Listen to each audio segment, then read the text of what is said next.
Ladies and gentlemen, welcome back then. It is time for NiP Fnatic. Thank you for staying with us as we're about to be going into this Swedish matchup. The Ninjas in Pyjamas up against the reigning major champions Fnatic, and Olof has started as he means to go on and just deleting Freiburg's brain from the map. Oh, get right, it's going to try and go aggressive, thinking they were pushing on towards A site, but there's three of them ready and waiting. Remember, Dennis, of course, standing in as well, don't forget, for Fnatic. So that's why a lot of you guys at home have been voting for NiP, but it is going to be Fnatic looking to take the pistol round here. Exist with it all to do. Dennis going huge already, picking himself up a triple as he moves in towards B site. Now with the bomb down, Exist trying to just peek around that smoke, trying to get a little glimpse. It starts to clear, but they have his position covered off. Pronax to the left, Dennis to the right, catches on towards Dennis, but around the back comes Flusher all the way from mid. And it will be an easy pickup in the end for pistol round for Fnatic. NiP won the knife round, by the way. They choose to switch. Yeah, so starting on that CT side, and going to be interested to see what Fnatic do choose to pick up. Maybe the 3 SMGs. I'm waiting for to see what JW's got in mind. In fact, does it look like he's just going to be keeping it nice and high for that potential AWP buy. So just going to be going for the P250. And a whole rain of nades for the Fnatic boys. Same can't be said for NiP though, but they have gone in, and we're going to be seeing Exist looking to tag up as many as he can for NiP to take down. See Freiburg taking a big chunk of damage there, down to 10 health. It was a pretty big hit on him from them grenades. It is going to be Dennis at Squeaky. Just caught a glimpse of Olafmeister there. Didn't get taken down though, Freiburg. He gathered the information and already the rotation's coming out here, but it is just Exists with the scout sitting all the way back at truck. He's going to be the man, but he's smoked off, and well, it's going to be a simple take. Fnatic should roll in here. Yeah, this should be a very easy pickup as well, and I think NiP realise it. There's a decision to be made here. Do we keep the Kevlar going into the third? And actually, Exist may have made the decision for them as he does connect the shot onto the JW. Get right obliges to finish that one, and we find ourselves in a 3v versus 3. Aloe and Forest are starting to close in, but it looks like Dennis is going to dash Forest's plans, and it does look like Fnatic have secured themselves the second round. NiP made an impact though, and they're so close to taking Pronax out of it as well, as he finished on just 10 points of health, but that's going to be Fnatic second. Yeah, Forest going into that forklift spot, I thought it was going to be a big difference, but they had it covered off. The new forklift, we should also say as well. It's so much along with the new hitbox, everything's really just nice. working out well for them now. So Fnatic, good start for them. They also collected that scout. You can see JW's got his hands on that one, so we'll see how it works for them. Looks like it will be going straight in towards mid. Aloe's getting a little peek, didn't get tagged up there. Managed just to get away. Complete save coming out for NLP as well. But looks like they've stacked out into A site and misread the situation. Freiburg and Get Right are going aggressive, but unfortunately Fnatic have already taken control of mid, and they're coming around the back. Yeah, I mean, NiP are just going to be hoping to catch a couple of Fnatic members by surprise. Doesn't look like it's going to be happening just yet, though. Pronax does remove Freiburg, and the bodies are going to keep piling up. Just Get Right and Exist hanging out, and they're going to be not too long for this world. Actually, Exist does manage to get a little bit of something from this round, does take Dennis out before being eliminated. So that's going to be our 3-0, and now it's going to be time for NiP to get some weapons in their hands and see where they do build from here. So let's see how it works out for them. Of course, everybody on the M4 A4's new patch came through. The A1's pretty much been dropped like a hot potato by everyone. Other than TSM. Other than TSM, yeah? They only had Zipniks on it. They were sticking with it. Okay, well, they were one of the first teams to adapt early on the Mac 10s, etc. as well. Obviously, Renegade's going to claim that one. They were at it for a long time, but TSM were one of the first to switch to it heavily on the second round. We'll see whether they're going to be a trendsetter again, but Dennis is creeping around Squeaky. Aloe's holding off in middle there, but Dennis does manage to find one through that door. Just a simple little poke. And NiP on the rotate here. Forest is making his way up towards A site, but should just about get here in time. JW holding that angle on Aloe, both AWP versus AWP. And Aloe is just one step away. Oh my god, he's considering it. That should be his death, and he is going to be going down. It's now 5v3, and NiP are starting to fall a little too fast for their liking as they are about to be swarmed from A main. It's going to be Exist who tries to make something special, but no, just the one for him, and now just Forest and Get Right trying to do something, and Pronax again, two very important frags for him, and that's going to be the free A site, and most likely a free fourth. They're not winning those duels, are they? Trying to creep around there. Get Right. Oh, I think he just got spotted by JW. Wow. Took him away. And well, just the one-man loss there. That was a very clean round from Fnatic. Considering it's the first NiP Rifles round, that's definitely give them something to chew over. Fnatic starting off on this T side incredibly strong. And JW already starting to get that warp rocking. What can NiP do to respond? They're not going to do anything in this round, you would suspect. It's going to be the next one they need to consider. But they need to start figuring things out because they are playing out of position almost. They're trying a couple of things and it's just not working. They're not reading Fnatic at all. Fnatic just having a very mixed up T side, keeping NiP guessing. This is really nice from them. You can see they've got 3 players stacked towards the B side. And only Get Right and Forest. Actually, tell a lie, Alu has got himself over there as well, so they have got a good idea as they heard JW rattle off a shot towards the site. And in the meantime, Exist has taken Exist out. Tried to go aggressive. He went through Squeaky, pushed through, but Pronax was ready and waiting for him once again. Olafmeister's going to be the distractor over on A main while everybody else pushes in towards B. Ooh. Get Right will get caught out, trying to stick in that corner. But the bomb and everything else, Olaf's done a fantastic job. He's drawn 3 people from NiP over towards that A site. He's finally been taken down, but the bomb's still yet to get planted by Fnatic here. I think they want to get all the kills they can. And Dennis, well, he's just going to do that because he's managed to get 1, 2, and 3 as they all push him in mid.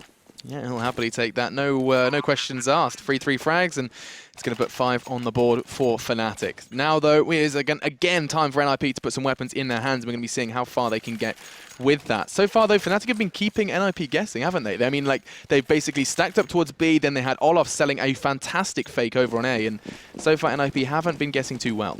I mean, we talked about, obviously, how NiP are going to be having fun with this. Fnatic are also in that same situation. Obviously, they've got Dennis in there for Crims at the moment. Gamers to giving him a bit of a loan deal there, but they're just, you can tell they're clearly having fun. They're just enjoying it. I don't think Pronax is going to be doing too many top-level strats because Dennis would just be sat there going, "What? Well, thank you very much, Pronax. I'll take all those and use them myself." But yeah, it is going to be a quick 1-for-1 trade. Olafmeister, though, picking up that AWP and getting himself another flusher. Gets another spray. But they haven't got into sight yet. Exist is doing a good job at keeping them away on A side. Yeah, he's got Dennis incredibly low as well, down to 12, but still going for the peak. Dennis, Wolf, going to get caught through the smoke. Exist was fragging through smoke like a maniac yesterday, and he's looking to do almost the same thing again today. Now, Flusher does just catch a glimpse, and that's going to be enough for him to back away out of A main, and doesn't look like Fnatic are done with A just yet. Yeah, Olaf going to be going up towards Squeaky. Flusher's just holding the back here. This is interesting. They've got 40 seconds. They could have gone for a rotate, but they're choosing to stick with it. Olaf just hoping that somebody's going to show for him. Exist is getting a little cautious. You can see him stepping away, just getting a glimpse across, but he hasn't got the long-range shot. But Alu in a straight-up 1v1 with Flusher will get taken down, and it was a 4K for Flusher, going huge there on A side. Yeah, very nice from Flusher. And look at Fnatic's economy now. Look at that 16,000 nearabouts for Flusher, nearly reaching the max, as well as JW, and I think it was Pronax sitting in the 10k region as well. So pretty manic that Fnatic have managed to get so comfortable so early, and that's just going to be that scary 6-0 now for NiP to overcome with their buy. I mean, look at that. You're comparing 2 very different economies at this point. Looking at the CTs, you can see a P90 and even a UMP at some point. So they've really just scraped together what they can to try and bring this round home. But Flusher's just going to be knocking them down, 2 dead. Get Right finally does trade it out, but it's definitely not a trade in favor of the Ninjas in Pajamas. Is Forrest going to try and push on through main here? So a UMP. Dennis is the one that's the other side of it. He's going to try and flash his way through. Actually, Dennis had already pushed through the smoke, gone into Forklift. Does get traded with Alu, and now Get Right all alone down on B site while Alu holds out on A, and 3 members of Fnatic moving into site. But Get Right, he's picked himself up at M4. And he's starting to work his way back towards T-Spawn. They're still yet to get in on site. They've actually smoked it off, but Get Right wouldn't have heard that. It's too far away. Alu on the rotate. I think they want to perhaps cautiously do so. I think they realise that they're probably not going to take the round. They're just making sure they can get some exits as that bomb goes down. Yeah, I think it's just going to be a case of Alu not moving a muscle while Get Right goes for a little walkabout. I think JW is going to possibly see him. Oh, no. Distraction. Oh, cheeky little 2v2. Yeah, that's an AWP for Alu. Where's Alu gone? Is he going to pass it off? Get Right say, come here, I've got your gun for you. But Pronax, oh, he might catch him in a foot race here. Get Right's going to go straight headlong into Pronax. That's not a fight he's going to win. A bit too close, and that's the Dragonlord going straight back over to Fnatic. Yeah, I think JW was shouting at Pronax saying, go get that back. And he most definitely has then, as it's going to be Ninjas in Pajamas still yet to put a round on the board. They invested quite heavily into that one, and now, of course, the round loss bonus is going to be at its max, but that's still going to be forcing these very shaky buys. You can see, of course, the recovered full Kevlar nades and AK for Alu, and he's going to be the only one really with a rifle at this point. Yeah, this is a big problem. Fnatic, you know, are just playing without a care in the world, and it's working so well for them. They are picking and winning the duels. Everything is going their way. Get Right's the man that's getting challenged by Flusher in mid there, but nothing was to come of it. Alu's going to be the one that pushes forward, and he's got 3 members of Fnatic pushing up on him. I don't know how willing he is to peek this. Flusher's made his whereabouts known, but oh, they're not even checking it. That's going to be an easy one. Surely not a second, though, as he does take Pronex out before Olaf. Hang on a second. Get Right gets that, and now all of a sudden the numbers are heavily favouring NiP. JW is got to be putting a nade right into the skull of Freiburg. Doesn't quite finish him off, though. Exist in the meantime, took down Flusher, and now JW, he's got a horrible set of players against him, and that's going to be a first round on the board for NiP, and that was with just the one rifle. So JW sticking to that CZ from that range instead of using the AWP that he had.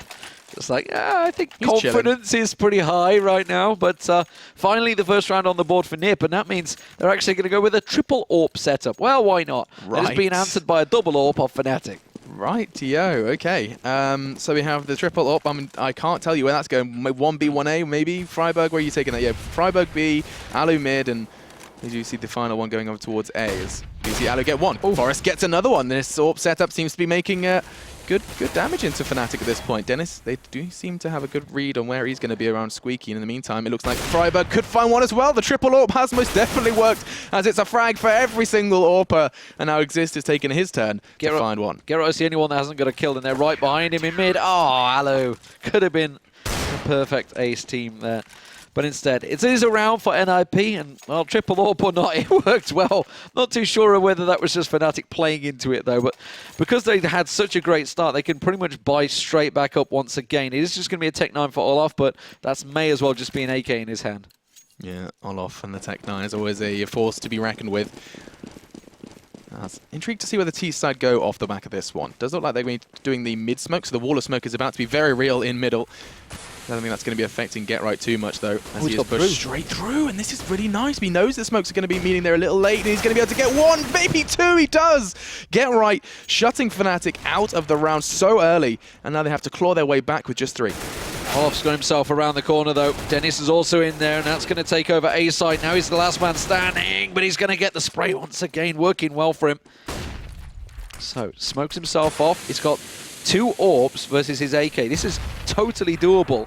He's going to catch one. I think he's going to be pushing on. Oh, and he's going to get on towards the second, but Alu will creep around the corner and find the shot onto Olaf. That could have so well gone Fnatic's way. That was a confident Alu as well. I don't know if you'd always go for a peak like that, but he does seem to have the confidence flowing through him at this point. And I mean, sitting at the top of the scoreboard with 8 frags is most definitely probably one of the reasons behind that. But look at this push from Get Right, just straight up through mid, straight through the smokes, and Fnatic did not see that coming from a mile off, as NiP now have 3.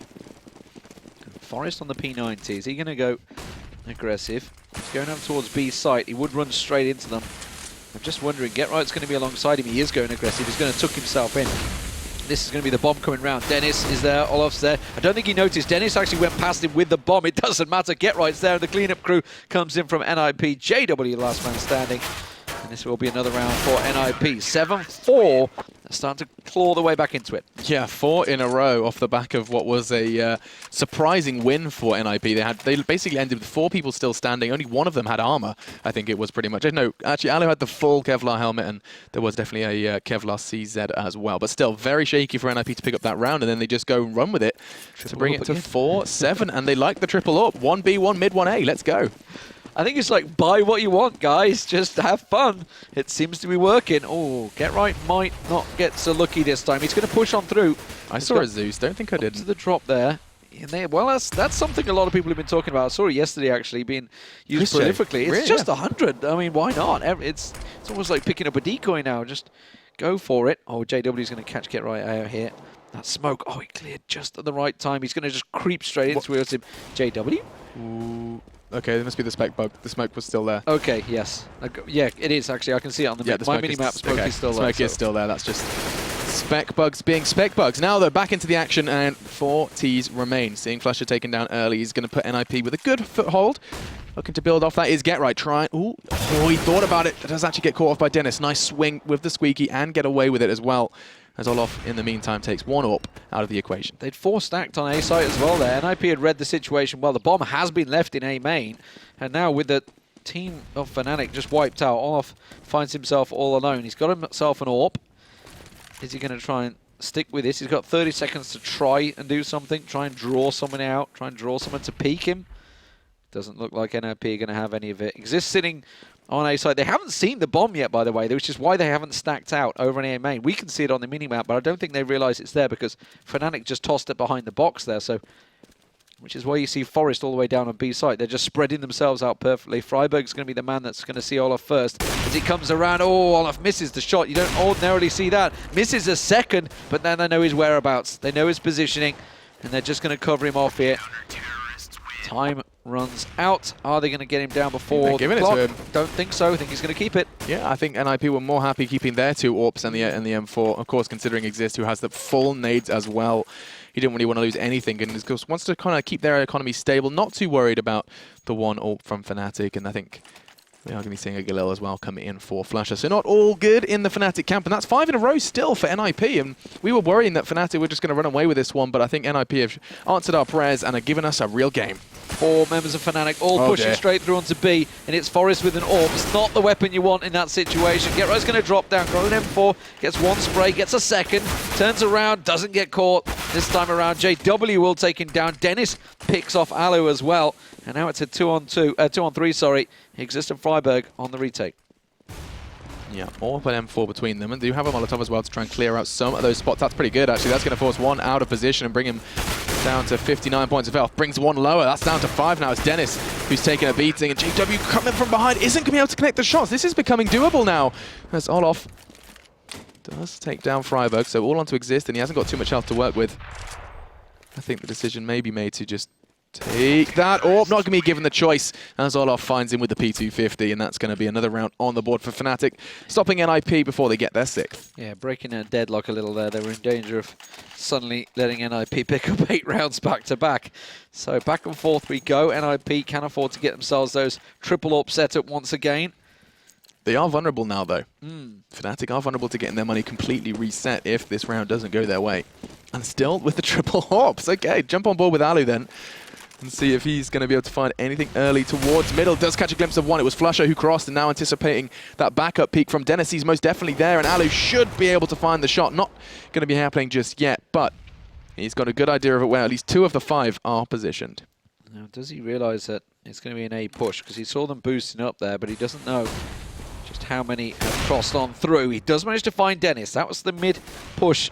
Deadened for now, with Exist finding JW as he comes into main, gets himself all off, and suddenly this Fnatic attack has been stopped dead in its tracks. Flusher all alone, he's way back over in T-spawn, and that's just beautiful stuff from Exist. Triple AWP meta, Lee, that's what's going on. So keep your eyes locked on this one. Exist is hitting shots, Forest is hitting his shots, and Alu as well. And NiP, they've managed to make this very, very competitive. 6-8 is going to be the score then so far as they're looking to play that final round of the half. And look at Fnatic's economy as well. They're completely knocked back to the Stone Age and forced to just use their Desert Eagles, which they crafted out of cobble? I don't know. Stone Age. What are they making those Eagles out of? Stone? Twigs. Twigs and stone. Well, we'll see. At the moment, GeT_Right's feeling confident, and why not? He knows they're pretty low on money. Just lurking just around the corner. JW, with that sawn off though, may make him work. Oh, same smoke bug again. Yeah, we can see them, but they can't. The this smoke is what now the smoke's like. cleared. Yeah, now the smoke is cleared. This is what Wallhack feels like. This is what the VAC bands feels like. But GeT_Right not going to push up on it.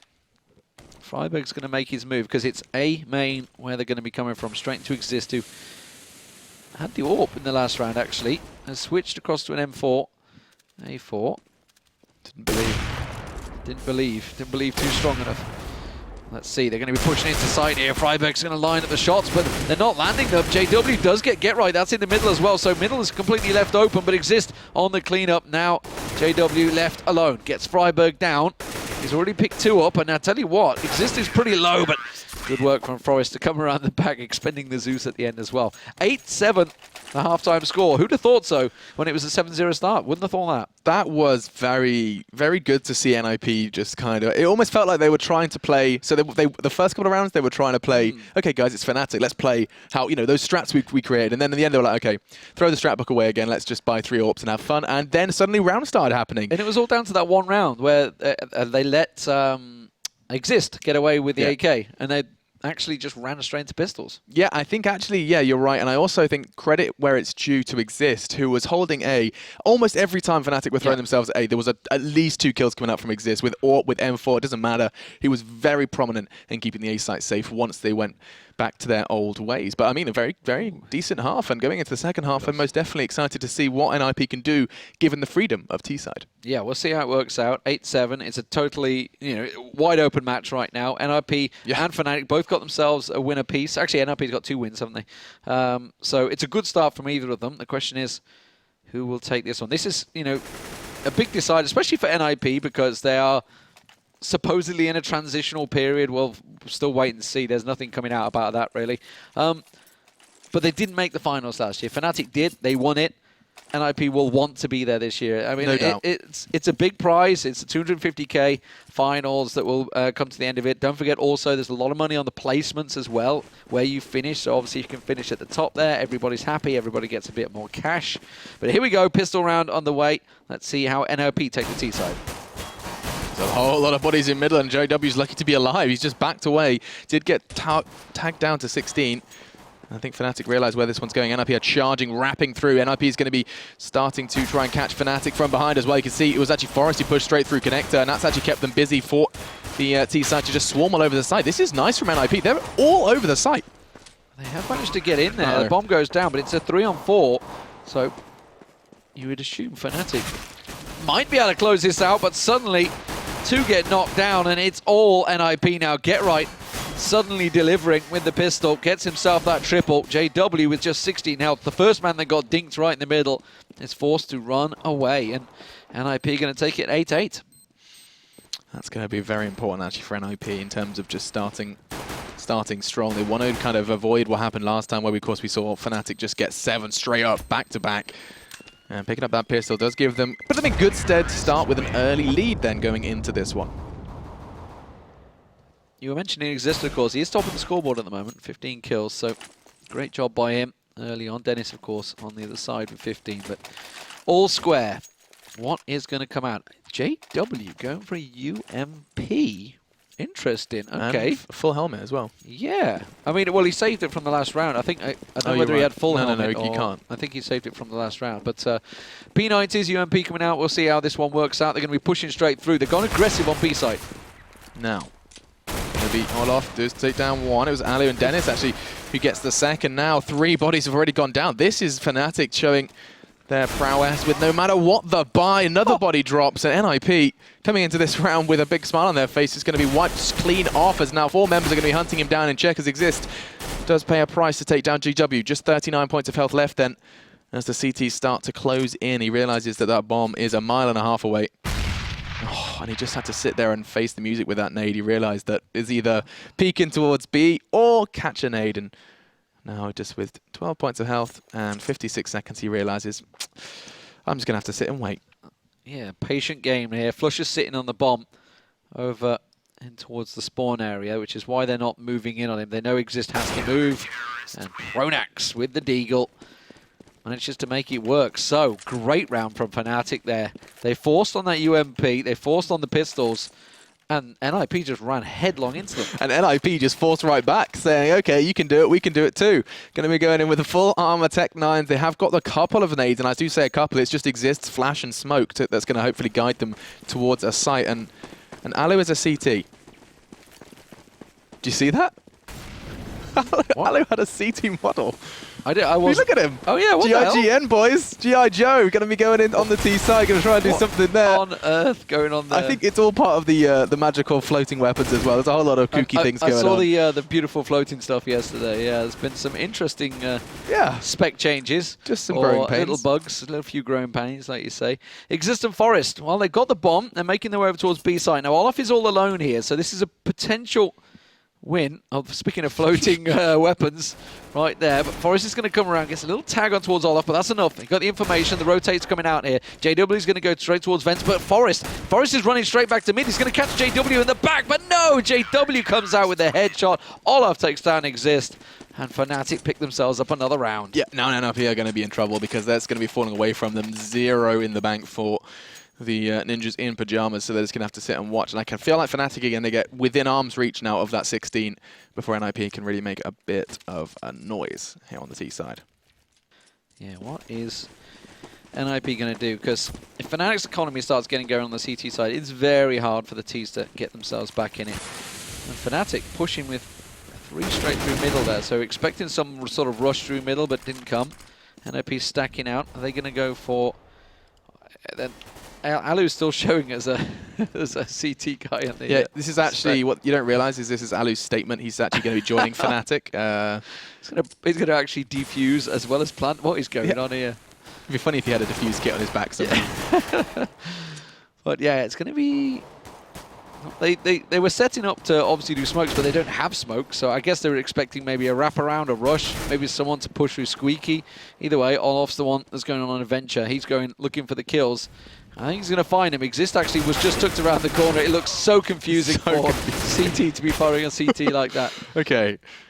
And it's like the fact that I can see that little blue name running around behind the T's. Yeah. I'm like, oh, what's going on here? Either way, we are going to be seeing NiP just get shredded. Did take Olaf down, so that's something, but I think that's all they're going to be given. As now the traitor Alu and Get Right are left standing. Now just Alu, and he's going to be down as well. So that's going to be another then for Fnatic, putting 11 on the board for them. In terms of fragging, we're just saying everyone just take their turns. Very nice to see Fnatic just playing standard CS really for them at this point. Yeah, this is looking a little easy for them now. NiP, now they're on the AKs. They have to step up here. This is a big one, actually. This is the big round. JW's got himself the AWP as well. Flush is sticking with the Galil. Okay, why not? Why not? Whatever you're comfortable with. And I'm intrigued to see whether or not we're going to be seeing anything different out of NiP. They have just been kind of hanging out towards boost, hanging towards middle, and then... Oh, actually, hang on. Ali's gone for an early push. He pushed straight out. He's got to himself towards fence. And he's going to be looking to try and make something happen in towards mid. Does catch a glimpse of Pronax crossing, but that's not going to be enough. And Pronax is heading straight towards NiP, trying to provide the necessary backup, but Alu goes hunting. That's nice. 4v3 now. Fnatic have found themselves at a bit of a disadvantage. And they are going to be trying to see that if they can get that bomb down. Forest is the one punching in the digits, and already the bombs, the bodies are falling. It's just going to be JW then who has to try and find his way through 3. Oh, Alu's going to get around the back of him before he comes, but he's very low on health. A pistol could have taken him down, but that's an AWP going in towards Alu's hands, and that's exactly the round that NiP needed. That was crucial. Alu got 2 very important frags there, both getting the AWP, but also keeping Pronax from rotating safely. So very nice to see that. 11-9 then is going to be the score as we do go on in to see Fnatic buy straight back in. I think you highlighted before we saw a couple of grills. This time we're going to be seeing some FAMAS in play for Fnatic. I think there's this is not necessarily a need for a mix-up, but I think if Get Right can keep Get Right and Alu, excuse me, keep seizing mid control, keeping mid under wraps, that's going to be the real route to the success for NiP. Shots rattling, but nothing really being found. JW took a bit of a hit, but everybody else is perfectly fine. Freiberg trying to get a couple of shots through the door. Get Right sits. He's actually got himself took the other side of main, so he's in a good position to try and catch somebody by surprise, maybe at Forklift, which is what he's looking at the moment, but smoke will go out. The rest of NiP spread across the map. Exist all the way down on B site, Forest in mid, Alu creeping up to main. So it looks like it's going to be an A hit here, but Fnatic are ready for it. Fortunately, Gera manages to trade out that frag. That's insane. Flicks around through main, finds Flusher before he finds cover again, and that is important now as we do once again return to level playing field. 4 versus 4. That's another one for Get Right. Now A is wide open. Exist is going to be trying to get that bomb over to A as fast as he can. Forest's job, on the other hand, is to catch players in mid, and he does it. JW now down, and now it's all onto Olaf and Dennis. Olaf's the only one with a chance to stop this bomb from going down, and he has taken a good step in the right direction. Yeah, nice headshot to Get Right from range there, but it's not going to get followed as Alu will get the return. Forrester did a great job, by the way, of distracting. He kept 2 down in B for so long. I don't know what he was doing down there. We didn't quite see it, but we did see them both sticking there. Dennis is going to back away. Sort of floating pistol along with his M4 there, so all sorts of shenanigans going on, but Forrest always going to drop on down straight in towards Dennis. Dennis should come out on top of this one. Has to quickly switch weapon and got away with it somehow. Will take himself the AK, but now they know where he is. Exist is trying to wallbang from the other side there. Now he's up in heaven. Alu's going to come around the side. It's so confusing with that blue name. Realising he doesn't want to risk it. Exist is going to get around the back of him. Is he going to peek No it? way is he going to keep this reference. There's no way he's going to get away with this. Yeah, not a chance. Nice play from Exist, and that's going to be a very important round. The Ninjas are in double digits. So close. So very close this game. Could go either way still. 11-10. And considering both teams are playing fairly loose Counterstrike, it's actually still very entertaining. Fnatic, though, on the save this time around, so we should be seeing this game all square at 11-11. Yeah, we certainly should. Then again, we have to just look no further than the second round. Yes, indeed. From Fnatic on their CT side, where they did just force straight back in and pick that win up. No armor though, just a nade for Flusher to try and make some magic happen with his P250. As exchange of fire goes favorably for Forest, as that one nade from Flusher does get invested. And Forest is down to just 1 point of health. Fnatic already taken a bit of a beating, but I don't think NiP are in any rush to try and get that bomb down. Get right catching Olaf there. He went through Squeaky, tried to push up and then got caught on the rotate back around. So B site starting to get pushed by NiP. They're in, they're there, and Pronax, well, he's all alone on A site in no man's land. Bomb's not being planted yet, it's just been left. NiP are just waiting to try and find someone. At the moment, doesn't look like it's going to happen for him. Alu's the closest to him with that orb, but everybody else from NiP just slowly working their way into sight. Well, I mean, maybe CT Alu will show his true colours and just go murk all of the NiP boys, but yeah, Pronax is... Alu, yeah, did have his magical P250 there. And Pronax has got his magical USP. Both members using the secret floating weapon. It's the Julie's upgrade. That's right. No, I told you, it's floating akimbo. It's very rare. But I think this is going to be the end for Pronax, and this should be NiP. There we go. NiP do equalize. Okay, we really do have a game on our hands. Fnatic going to be buying into this next round, you would assume. That could have been so big for Pronax. There was Forest with 1 hit point in front of him, and Exist with 3 hit points dead ahead, and Checkers as well. He could have got a double kill, quick and easy, but sadly didn't land those shots. So all square, and then Fnatic obviously going for those M4s. It's about all they can afford, though. Not a great deal of nades. And that's going to give them problems because they can't put too many smokes down. They've only got 4 to play with. We're going to see one going out straight towards the middle, one into A main. Was that them that double smoked mid? It was, yeah, that was them. Flusher's just gone straight through. Get right, that's going to be very confusing. Get right's already through. He's gone into mid. He's got caught finally. He went on a wild goose chase at that point. It is going to go down. It was a risk maybe worth taking though, because it does get kind of under Fnatic's skin, especially if he could have found a frag or two. But now Freiburg is going to get stalked from behind. Olaf has gone on a bit of a mission. Does take one down. I think surely not going to be expecting Exist to be around. He does anticipate the flank from Forest, and now a 3v3 does establish. On a second, Alu picks up a quick double. And while Dennis, last man standing, is spotted out, Exist was still hanging around in mid. And 12-11 NiP. Close round though, aggressive stuff from Fnatic. Getting right around the back of them. He said to Olaf, I mean, he pushed all the way around B side, which gave them all the information they needed. Got that kill, but unfortunately for him, Forrest was waiting for him. So 12-11 and Fnatic back onto the pistols, becoming a bit more of a familiar situation for Fnatic, and I'm intrigued to see if they can really keep anything safe at this point. They are looking to potentially stack up 3 players over on towards B. Pronax is going to be pretty kind of quick to rotate as well. You can see they've completely abandoned A. Yeah, 3-man stack on B. But I think Exist was ready for it. You can see with that opening grenade he threw out there.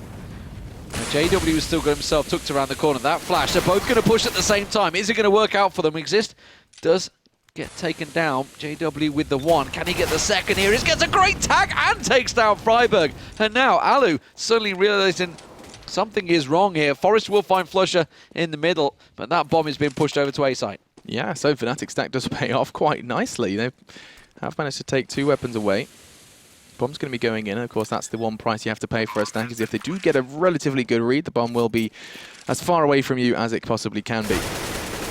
That's going to be Olaf now down and out, and JW is going to be trying to clutch onto that AK for as long as he possibly can. Yeah, got himself tucked into vents. Is that him firing? I didn't actually see. No, it's Get Right. It's just trying to flush him out, trying to find him. I think he's going to check the vents. Oh, no. Oh, and JW puts Get Right to the wall, tries to drop on through, but now Forrest knows where he is. Oh, and he's going to get a smoke pass. Just a couple of shots. Oh, unfortunately, JW, it was clever play. He knew what he was doing, but unfortunately, he was backstepping straight into Forest. 13 then for NiP. This would be a huge victory for the Ninjas if they pick this game up. Fnatic, you know, they may have looked a little loose, a little kind of relaxed beforehand. Of course, having Dennis does, of course, make things a little bit more difficult, but there's no doubt he's fragging. 18 frags for him. Pronak's got a kill already, apparently, according to that overlay. What? Already has a kill to his he's got name. a kill. Oh, see, yeah. Don't understand how that works, but there we Wow. go. Oh, GoTV, you are having fun for us. JW is going to be the one that's under pressure. He's got himself around the corner. He will smoke his way around. 3 members of NiP were pushing fast onto A there, but they haven't gone through. Now, is Dennis going to go aggressive? He's just below them, but it doesn't matter when Get Right does that. Gets himself a delayed double, it appears. JW has still not been dealt with. He's managed to get in to Squeaky. How has this worked? He gets himself another on Get Right. They push on through. He gets a massive tag onto Forest. The nade's going to catch on Forest. Oh my God, JW goes huge, and Exist is left all alone in a 1-on-2. That was glorious there from the Fnatic AWPer, and now Exist has everything left to him. There is 2 to find, and Olaf could be walking straight into his crosshairs, but Olaf too quick, taking a leaf out of JW's book, and the 2 of them bringing all 5 frags home. What a wild, wild round there. JW wasn't dealt with, sat and hid in that smoke, and then just backs himself into Squeak and picks up a triple. That is incredible. This is something other teams can't necessarily count on. You can't count on someone hitting shots like that. And no scope into Aloe, basically through smoke, then casts his eyes towards Get Right, basically through smoke, then through a door. JW doesn't even need to see his enemies to pick up all of these frags. Underhands the grenade That's out for the you. door. There Thank you very go. much. Nothing they could do about it. 13-12. Fnatic get themselves right back in there, but they need to make sure they hold on to this round or their economy will be in tatters as Olaf has been taken down. Halu just holding the angle, Get Right getting the peaks, but the rest of NiP sitting to, seemingly poised to go towards B, but Dennis is pushed on through. Does manage to get a glimpse on Freiberg, but Freiberg, the flash just cleared in time and gave him the shot, the angle. And now it's a 5-on-3, make it a 4-on-3. Now, Fnatic looking to equalise in this round, and there's no doubt JW surely not going to get away with it again. Don't you dare, JW. The door is open, so it kind of gives him a little bit more freedom. Now, catches a glimpse of the legs of Alu. Anticipating the re-peek, does actually go for the peek. He's going to, just narrowly miss out the shot. You can see his idea was kind of starting to take shape, close the door, gives him the little bit of time to go and peek main. Does not going to happen though, and in the meantime, Flusher did find Alu. So, 2 versus 2. And NiP, they've got 30 seconds to try and get that bomb down on A. Well, they've got no smoke, so Forrest is going to have to try and push his way across here, but he's challenged nicely, and now he's pinned. He's completely in a real unwinnable situation unless Get Right strikes again, gets himself a double. Pronax will catch him! Oh, they lined up for him perfectly! And Pronax gets a very easy double and makes it 4 kills for the round. Truly unbelievable. This is happening more times than not for Fnatic. It seems like they just flick a switch. They say, okay, time to stop losing rounds, and just each individual takes it in turns. JW got 4 the round before. Now Pronax takes his turn, and NiP, they just don't seem to have that capacity at this point to deal with something like that. I mean, lining up certainly does make Pronax's job easy, that's for certain, but still, 13-13 is the score. NiP need this round, and it's certainly not an easy one for them with limited nades and no weapon for Freiberg. So, slow play required from NiP. Or not. Look at Freiberg. He's straight through mid. They've done the wall of smoke. It does give him the flexibility to maybe go vents if he chooses to. Oh, and look at this. Get Right's completely forced them to rotate. Look at the minimap. They're all heading up towards A side. Get Right's done a great job. Dennis left alone. Suddenly, no, wait. Pronax has called it. It's like, nobody's come. Nobody's pushed on site. Get back on your sites. Olaf going to get a peek in towards middle. Will he get a glimpse on Forest? I think he will, but Forest will land the shot, and now B-site's in trouble. Flusher's making the rotate. He's going to push in towards middle. Pronax being occupied still by Get Right, but it's Flusher that's getting the peek across, getting the shots through, but it could be a 4-on-1 on B-site. Flusher's pushed back up to Carr. He's left them all alone. Get Right's just simply the man that's distracted them completely. Where do you go from here? Fnatic, they are almost definitely operating on a pretty hefty disadvantage, and NiP are about to use their numbers as best they can. Charging into the site, it's going to be Freiberg first on the scene. Alu actually connects with the AWP in process, and it's now all on to Pronax. This is being NiP showing that they can play well as a unit, and now all on to Pronax to just desperately try and take something away. He does. Just Forest, though, before 14 is collected by NiP, and now just 2 away from the Magic 16. And that gives them problems. That gives a big problem to Fnatic. They're going to have to save here, and that will give match point to NiP. That was crucial. That was a very important round for NiP. That was definitely a biggie. So, we're going to need something from Fnatic here. Some glorious moment once again. They've shown a couple already with pistols. It is entirely possible, but Fnatic are up against the ropes. NiP could have a fantastic start. Olaf's gone aggressive, actually. I think he's gone into Squeaky.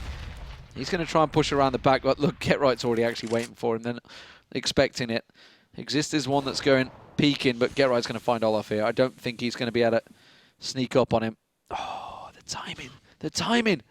I think Olaf saw GetRight. I don't think GetRight saw him. He's going to push on round. It's going to be a little flash around the corner. It's going to be perfect. But, well, pre-fire from GetRight. I think he kind of expected something. Absolutely. No, NiP, I think, got a pretty good idea that that site's going to be clear. Fnatic went for the risk. They went for the stack on B, and absolutely not going to be paying dividends in this one. Freiburg's going to be sprinting. He's got his running shoes on. Going to try and get that A site planted as fast as he humanly can. And then from here, it's going to be very tough. Just the one AK-4 flush. He managed to recover that from the corpse of Exist.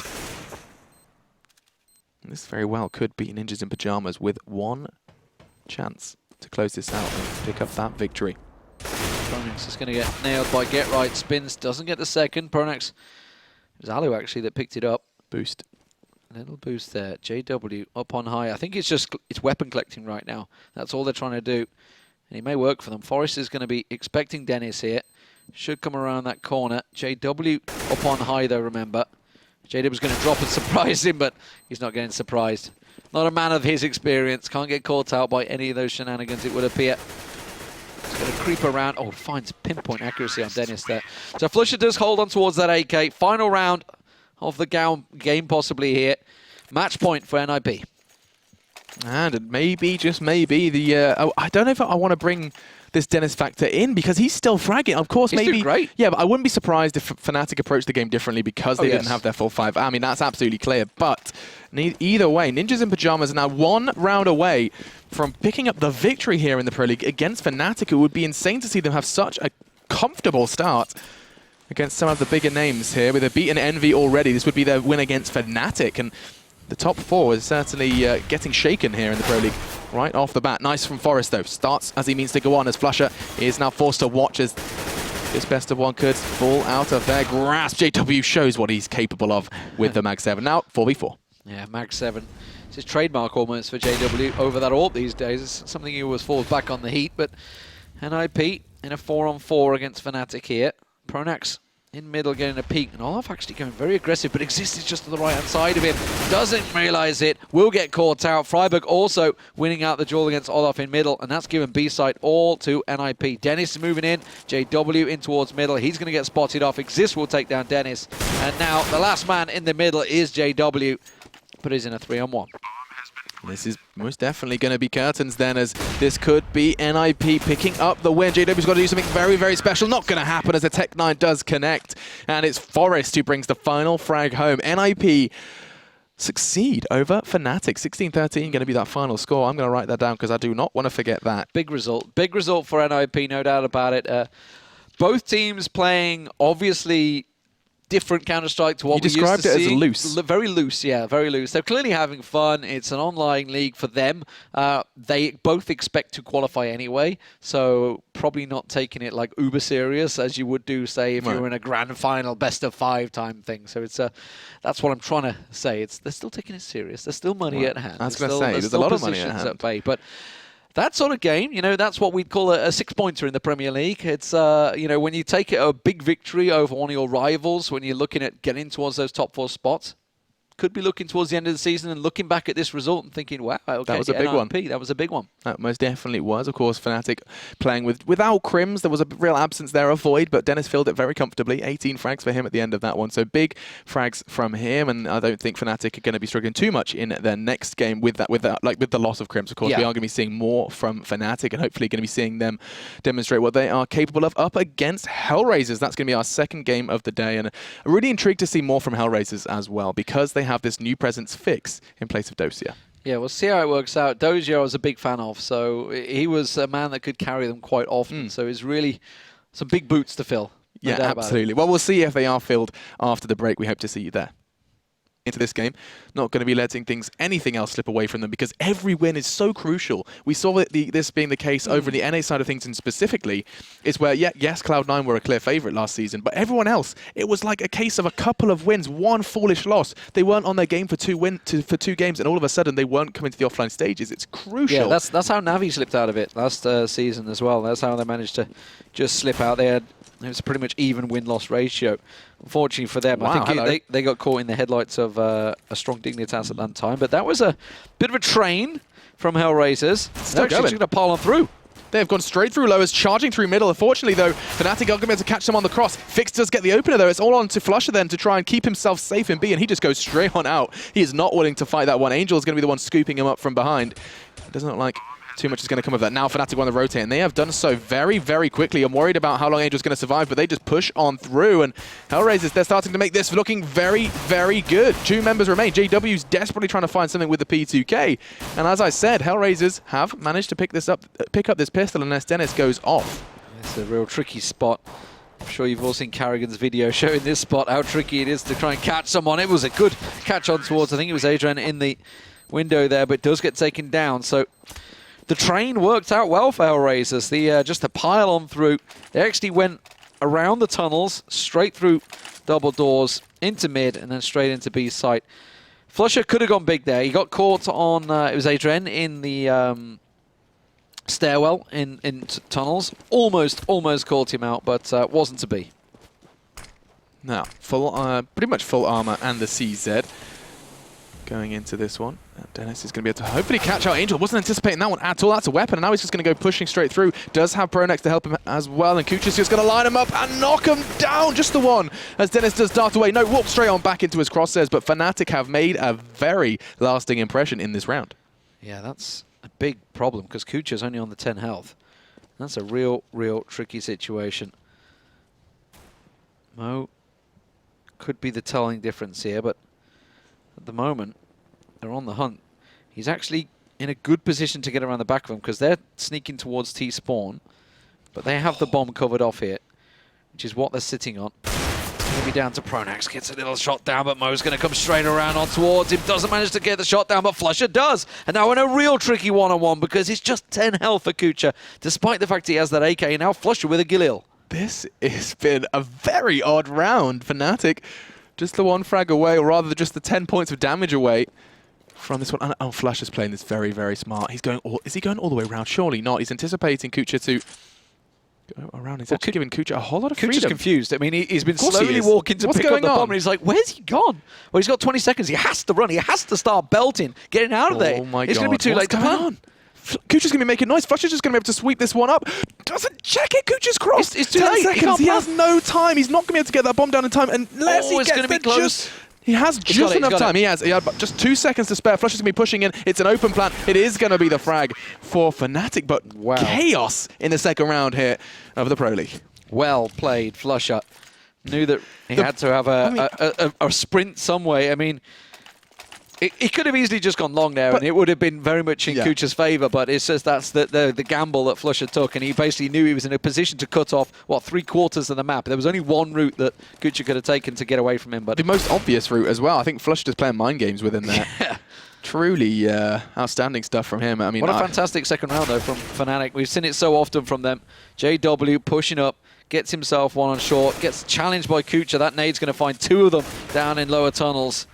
Doesn't do a great deal, but it does enough. And, well, Olaf is ready and waiting. Mag 7 in hand. This is going to be horrific for HR. Yeah, in that close quarters environment as well, it's going to be a very easy pickup. And Fix has an AK, so it's going to be really, really bad for Hellraisers if he's the first to show face. I think it's going to be Adrian. No, it is. Fix just feeds him an AK. Quickly traded out by Adrian, though, so at least there is an AK in play. JW from behind, though, is going to be able to clean house. This is going to be just the one. Again, trading out nicely, but numbers favouring Fnatic, and very lucky to be alive. Kucha does dart into lowers just before Pronex comes round from the flank. Mo's got himself into sight. I don't think he realises there's one in the corner. It's Dennis just up by window. Oh, well, that's going to give his position away. Don't know why he managed to go for the pre-fire. Oh, okay. He was drawing the attention. They were pushing into door, so actually clever work from him. Dennis still got the kills anyway. He was trying to be the fake man. But 2-1, Fnatic. pick themselves up the round.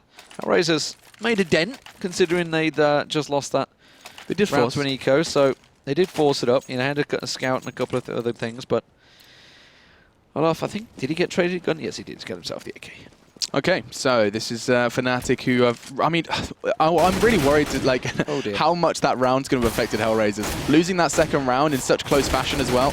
God. Oh, Dennis is just shooting fish in a barrel at this point. This is going to be the last couple coming in, and the ace stolen by JW as he picks up 4 very easily, very competent player. And he's demonstrating exactly why he was the Fnatic's choice to fill in. Knowing that Hellraisers run nothing, they're just all pushed. Everybody pushed out there. No respect play coming out, no doubt about it. 9 frags already. Dennis going huge, as he did at the start of the NiP game. So we'll see whether it continues throughout the matchup. Certainly playing with a lot of confidence since obviously switching across. Kinguin, of course, were his former team. Now he's with Gamers 2, or Gamers 2 Kinguin, whichever you prefer to call them. But they did pick up the win over in Game of Paradise. So they have got that tournament win under the belt, so certainly very confident.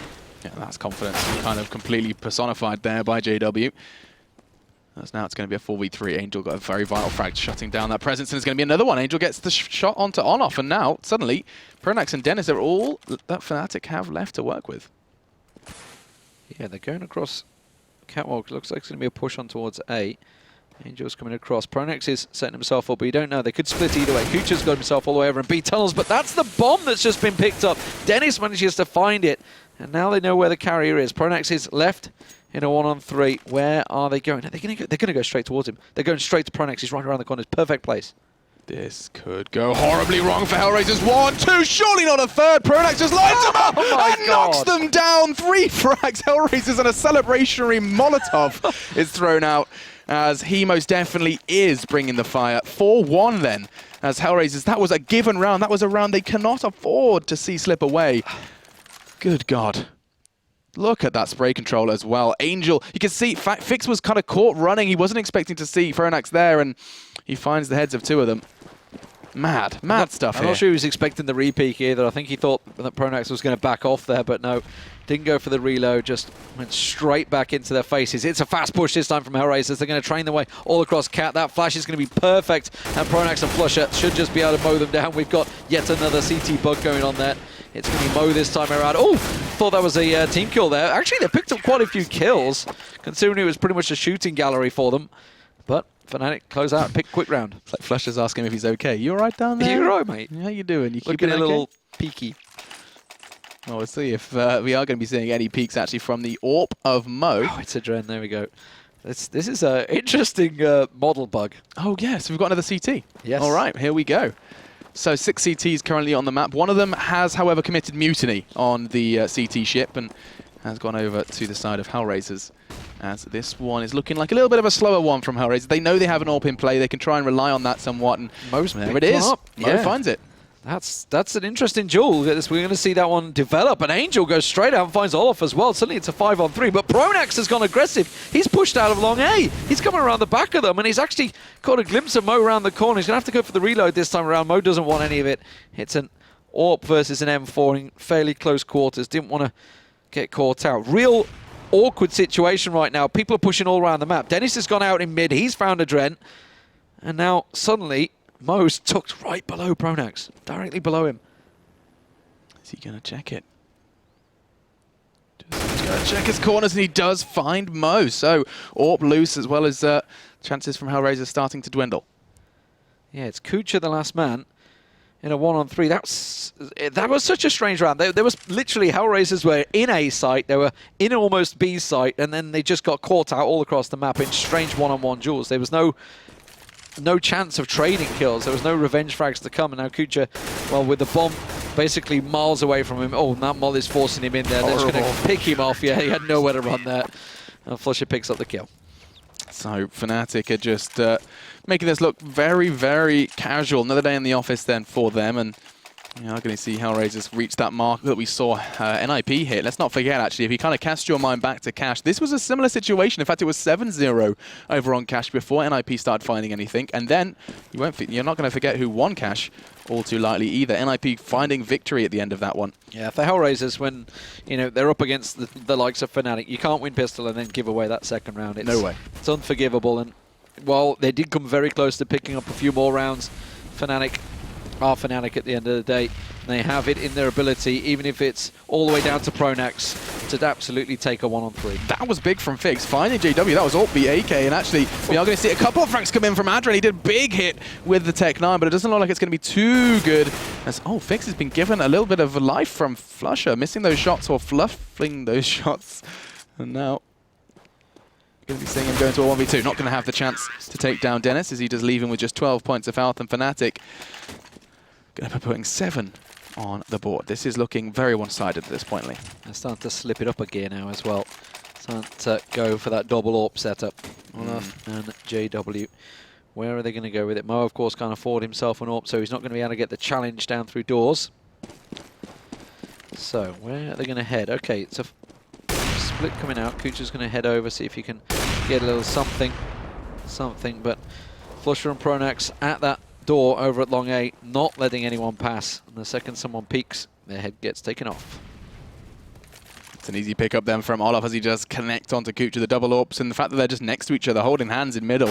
Normally you'd expect, you know, one middle, one maybe towards long, but the reason they're not going long is because Pronax has got everything under control, full control, my friend. And good tag. Oh no, didn't quite do as much. I thought he did a lot more than that from the distance he was shooting there on JW, but sadly, they're all pushing up on him. They know where he is. Mo was hiding here a minute ago. This is not a new position. They are well aware of it. 8-1. This is strong performance from Fnatic, considering they just got taken down by NiP. This is kind of the reaction you expect. Or is it a weak performance from Hellraisers? I actually Hellraisers. think we haven't seen too many glimmers of hope from them, you know. If I put them in the same kind of basket as SK. When we looked at SK, we were seeing a little bit more from them in terms of like individual frags. We were seeing some players, especially Sandon, actually hitting some mad shots, mad rounds, getting entry frags into sites. Not the same. Oh, that Molly's Can't perfect. be said. And that Molly's going to be causing Hellraisers some trouble. They're completely unarmored. He's struggling to shred them down, though. Flusher didn't manage to hit his shots. Fortunately, his teammates are doing just that for him. And then Kucha does take down Olaf in the process. He's going to be backing away. And this is exactly the same situation he was in just a round before. Collected and all. Pronax is going to come around. He's got that Tech 9 as well. Could get... Oh, he needed to get that one there. Now the grenades are coming, raining in. And Dennis will find him out in the end. Just steady on, Dennis. You're not flammable. Flammable? He is flammable. He's not flame resistant. That's the one I said. That's the one.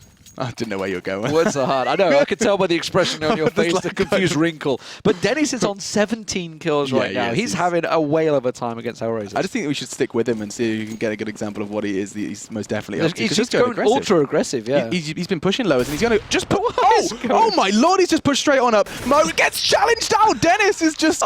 He's riding this wave of confidence. The bomb's there. And there's going to be a second challenge given to him. Look at Pronax. He's coming up long. It was actually Olaf this time. But good God, he doesn't stop. Dennis, he just seems to be so free. He's a free bird, and he's flying through, does too. Oh dear. And the frags just keep on coming. Yeah, he was there. And Adrian in his own base right now. He's just in T-spawn. This is horrible. Thinking, what on earth? And this is the real confident performance of Fnatic.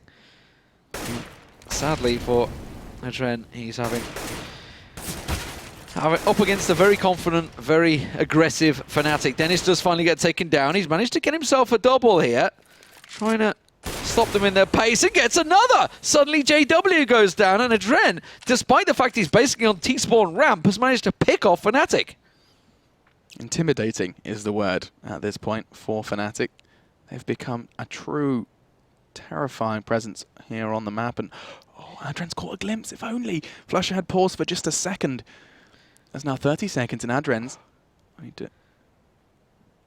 Intrigued to see where he chooses to take this bomb. Flusher's going to throw out the bait and switch. We saw Flusher's mind games before. Is he going to do the same thing again with that smoke? I don't know, but Adren's got that horrific Go TV bug on him that makes it jerky as hell to watch. It's horrific, that's for sure. Yeah, it's just stuttering through. No, that's not actually Go TV. That's just his nerves. He's actually he's violently shaking in this clutch situation. I think Flusher's misread. He has misread it. He's gone over towards A site, and it is on B site, so he's come around the corner, and now it's bought a lot of time for Adren to get away. Gets away from that cross as well. So Flusher going to try and come in. He has got a kit in his hand. Still low, Adren with a nade. Only 17 hit points. Flusher just checking every single corner, but Adren is not going to get fooled by this one, and he catches him with the headshot. That was massive from Adren. That was a 1v4 that he just came out on top of. And that was a little kick to the gut of Fnatic saying, okay, yes, please give us respect, fighting for respect. And he most definitely does force Fnatic to just take a second look at that round as he picks up 4. They were pushing him in T-spawn. You rarely see 3 frags in T-spawn late round. That's not supposed to happen, and that's just a little bit of a price Fnatic paying for this confidence. And Mo not going to be allowing JW to have a little too many stretch of freedom towards mid this round. Yeah, JW going for Look that at Flusher challenge though. Oh my god. Oh, Flusher just pushing straight out this time. I mean, they're pushing a different angle every time. JW not landing the shot. Angel's going to try and catch them out, but JW gets a second chance and a third onto Adren. And it goes for Mo, but Mo finally comes out on top. Fix also taking out Pronax as they go ultra aggressive, but Flusher and Dennis are unmoved. Flusher was in T-spawn. 10-2 to Fnatic. Flusher was in T-spawn. This is like watching matchmaking right now. No, this is just insanity. I mean, we're having fun, and that's most definitely what Fnatic are having. Can't say the same for Hellraisers, as they are going to be quiet, I think, on comms. The thing is, certainly teams like Fnatic, they have a strong T side, and this is a real issue. This could be a mammoth score as JW hits another shot, and then Dennis, he's off again. This does not feel like the Pro League. This just feels like a murder right now, and that's going to keep coming. Pushing on up, Dennis just doesn't really care at this point. How many frags has he got? 22 so far, just 12 rounds in, and Pronax is going to be mopping things up. So, yeah, Fnatic and Hellraisers, I think we gave them a little too much credit, actually, with our score predictions. I think Fnatic have come with a bit of a mission. And, you know, you have to be honest, the one person you can't really start crediting at this point is Pronax, because there is 0 calls being made at this point for Fnatic. What calls do you need to make? It's like, yeah, sure, just go. Do you know what? Yeah, the call he made was, okay, guys, just kill him. Well, I mean, he proved himself in the 1v3 already, so he's done his job. He's happy. Mo's going to try and, once again, challenge out on JW. Them shots keep raining on in there. And sure enough, JW is just going to push through and find Kucha through the lower tunnels again, and it's just full-on aggression. Flusher's pushing through. Flusher's going through long A doors as well. He was up B a second ago. Angel is going to find them. It looks like maybe it's his turn to deal with this aggression. The call Hellraisers are going to make, and it's just wait. They're coming to us. And now Angel looking for his third on towards the A site. Isn't going to happen as Olof does find his head, and we are back into level playing field. 3v3 changed by Mo as he does connect onto Olof. The A site's looking a little more vulnerable now, as the CT Adren does find the frag. Pronax, well, it's left to him this time. Not going to be quite so easy in this 1v4. Real tricky setup for him. No, 1v3, sorry. It's one he worked out. Fix is actually miles away, so he's almost in a 1v2 at the moment. That molly's going to flush him out. He's burning, he's going down, and Mo will end up getting the kill. So, over-aggression from Fnatic, but why not? You're at 11-3. There's no reason to slow things down. They've picked up all the rounds pretty much so far, playing that sort of style, so no need to panic. It's just simple. A couple of 1v1 trades didn't go their way. Double AWP, Flusher, and Olaf this time around. Flusher rocking the AWP. That's not something you so often see, but then again, none of this is something we so often see, so I'll keep quiet about that for now. Mo again trying to connect through double doors. He's been challenged out by JW on the reg, and doesn't look like it's going to be happening this time. Olaf is the one to challenge down Mo. It just doesn't get a chance. Chabri doesn't get a chance to consider his options, because every single time Fnatic are up in their grill. Yeah, turret from JW and Pronax there. They didn't actually manage to catch on towards Angel, but as soon as he hops up, he catches Olaf. Oh no, look at that. JW, the timing, Kucha, both of them looking at double doors. Will get taken down by Angel. So 3-on-3. Adrian with the bomb is actually making his way around as well into Sword side. But Pronax and Dennis are catching him in the cross. And that smoke's not going to stop Fix being spotted. 12-3, massive half from Fnatic there. And now they move over towards the T side. So 4 rounds away from Fnatic picking this one up, and it would be one of probably the quickest games we've seen so far. Yes. Like, even the rounds themselves have been quick, because of all this rushing. They started like 15 minutes late, so they're pretty late getting in service, so they're just catching up for us. This is nice. That is very kind of them. But, yeah, so not too much can be said about this one. This is just Fnatic kicking back. Fragging, really making life difficult for Hellraisers. Hellraisers, of course, are in a bit of disarray at the moment, losing Dosia, one of their kind of key fragging components, for whatever reason. And so going into this one, in fact, how is Fix doing? One of their new additions? We haven't got the scoreboard because we're at half. Ah, they have reset, okay. 24 for Dennis in that first half. 24, just a little short of Device when he got that 29 in one half on Inferno. But I don't think I've seen anyone hit 30 yet in the first half. That's pretty rude. That would be very rude. But here we go, pistols. I mean, this is a crucial pistol round for Hellraisers, and they're starting strong. Kucha and Mo both getting one before Dennis does respond. And again, looking like we're going to be finding another successful pistol. This could be how demoralizing that Hellraisers, like 50% of their rounds would have been a one pistol. Yeah, that's not the way Counter-Strike's meant to be, is it, really? You're not meant to win pistols and that's and it. be at 12-4. You've won both pistols now, and they're at 12-4. So can Fnatic win a second force? That's going to be our next following question. They are on the T side, and I feel like there's absolutely zero reason why we wouldn't see it. So the Armor Tech 9s will be coming in. Well, they have gone for a couple of armor. Yeah, there you go. So they forced it.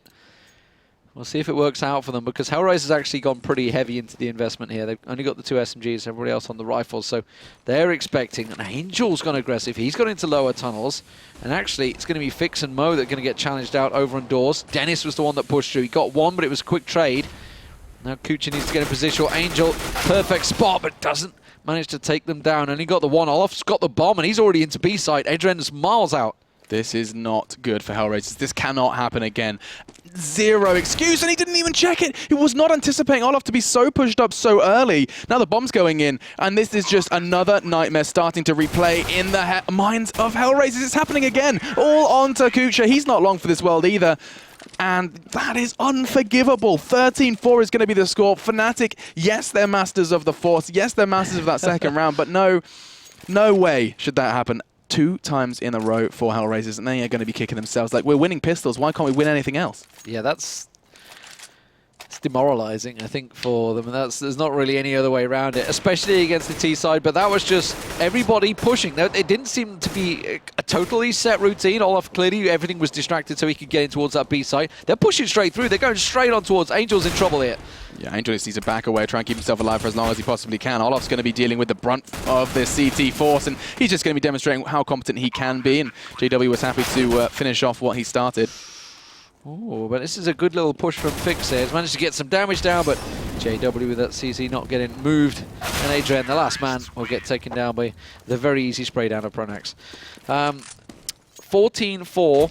It's a big score. It's bigger than I was predicting. 16-7 is what I had down. I went even further. I thought I was being pretty generous with that one for Fnatic, but I had belief. I believed that, you know, Fnatic were going to be really casual and Hellraisers might catch them off guard. But no, maybe that's a little premature. Maybe they're not quite ready for a performance like that. The big issue is right now that we are seeing, it's only a 12-team league, but we are seeing the big gulf that there is between the very top teams and the T2. The tier 2, but even just like from 8 down, it's such a big gap still. Yeah, and it's amazing that they haven't managed to catch it up. And obviously when they do make these little changes, these little team changes, that's what they're doing. They're trying to get this gap back. But Fnatic got taken down. Okay, Hellraiser, they could make 7. Yeah, you starting to believe? What did I say, 8? I think you said 8, but okay, that's still a big ask. We'll see. Okay. But as I was saying, like you think of, I guess you would put probably Hellraisers, Dignitas. I would say Titans, kind of like the step above. There's a slight little stopgap between I would say the top 6, which would be your Fnatics, your NiPs, your TSMs, your Virtus.pros, your Navis, and your MV. Yeah. And then Titans like that little 7th place, and then there's probably like another drop again. It's a real big drop-off in the top echelons. And at the moment, one-on-one trade. Kucha's going to get a little peek around there, but there's 3 members of Fnatic waiting for him. They lined up, but he couldn't manage to line the shots down. Now, this is important. Hellraiser's looking for their 6th, and it's going to be given to them by JW, who's just really not anticipating aggression from Angel. Gets fully white, and that's nice from Flusher, as he does secure it with very little health to work with as well. Just 10 points of health when he found that frag, and look at this. Angel crawls behind and finds Olaf. Bomb's loose, and now all onto Flusher. Exactly what they needed, and Mo will close it out. Flusher gets taken down. So the 6th round on the board. Hellraiser starting to cobble something together here. Just about. But they are losing quite a lot of people every time they lose those rounds. 28 kills for Dennis so far. Finally, I think Fnatic's crazy freedom has been locked down just a touch. But they're going to go for a pistol train, I feel, again. Yep, it's going to be long A. It's just going to be Pronax going that way, and he's going to face 3 members of Hellraisers already and waiting for him. Good tag onto Pronax there. He's down to nothing, 4 health. That grenade's going to finish him off. It wasn't a nade, it was a flash. Damn you. He could have, you know, bounced off his noggin a couple of times, maybe got the kill. But in the meantime, we are going to be seeing Fnatic just get ripped to shreds, which is good. It's positive. Hellraisers could not afford to even drop a weapon at this point in a round like this. But it's not over yet. Olaf just considering a push on towards B. Didn't quite catch a glimpse of that one man in passive side, and that's going to be Adren who does connect. So then Flusher, 24. Not going to be able to find too much more. Actually, could bring Kucha within an inch of his life, but it's not going to happen, and we are going to be seeing another 4 Hellraisers. So my 8 and 9 is becoming more realistic, but that is going to be all Fnatic surely will give them.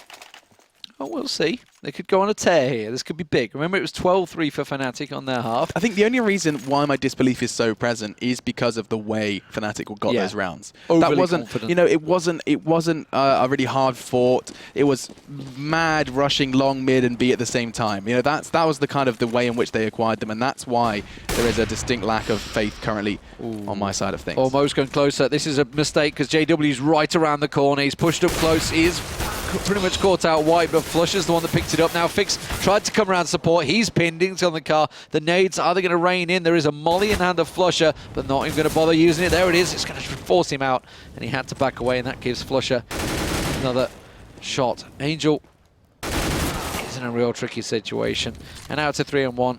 Oh no! Adren finds himself all alone. Dennis with a missed molly as well. Is the one just around the corner. Dennis is low though. Oh, he most definitely was, and that's one bullet, 1 kill. And that Molotov that he just completely fluffed would have been beautiful for this position. It would have enabled him to keep them off that site for a little longer. That smoke that goes down, Product's like, oh, thanks. I'm just going to go in and use that, and I'm going to plant the bomb. That was Adrian going, oh, I wish this was a molly. What have I done? And now, coming around through CT, Flush is going to be the first to receive him.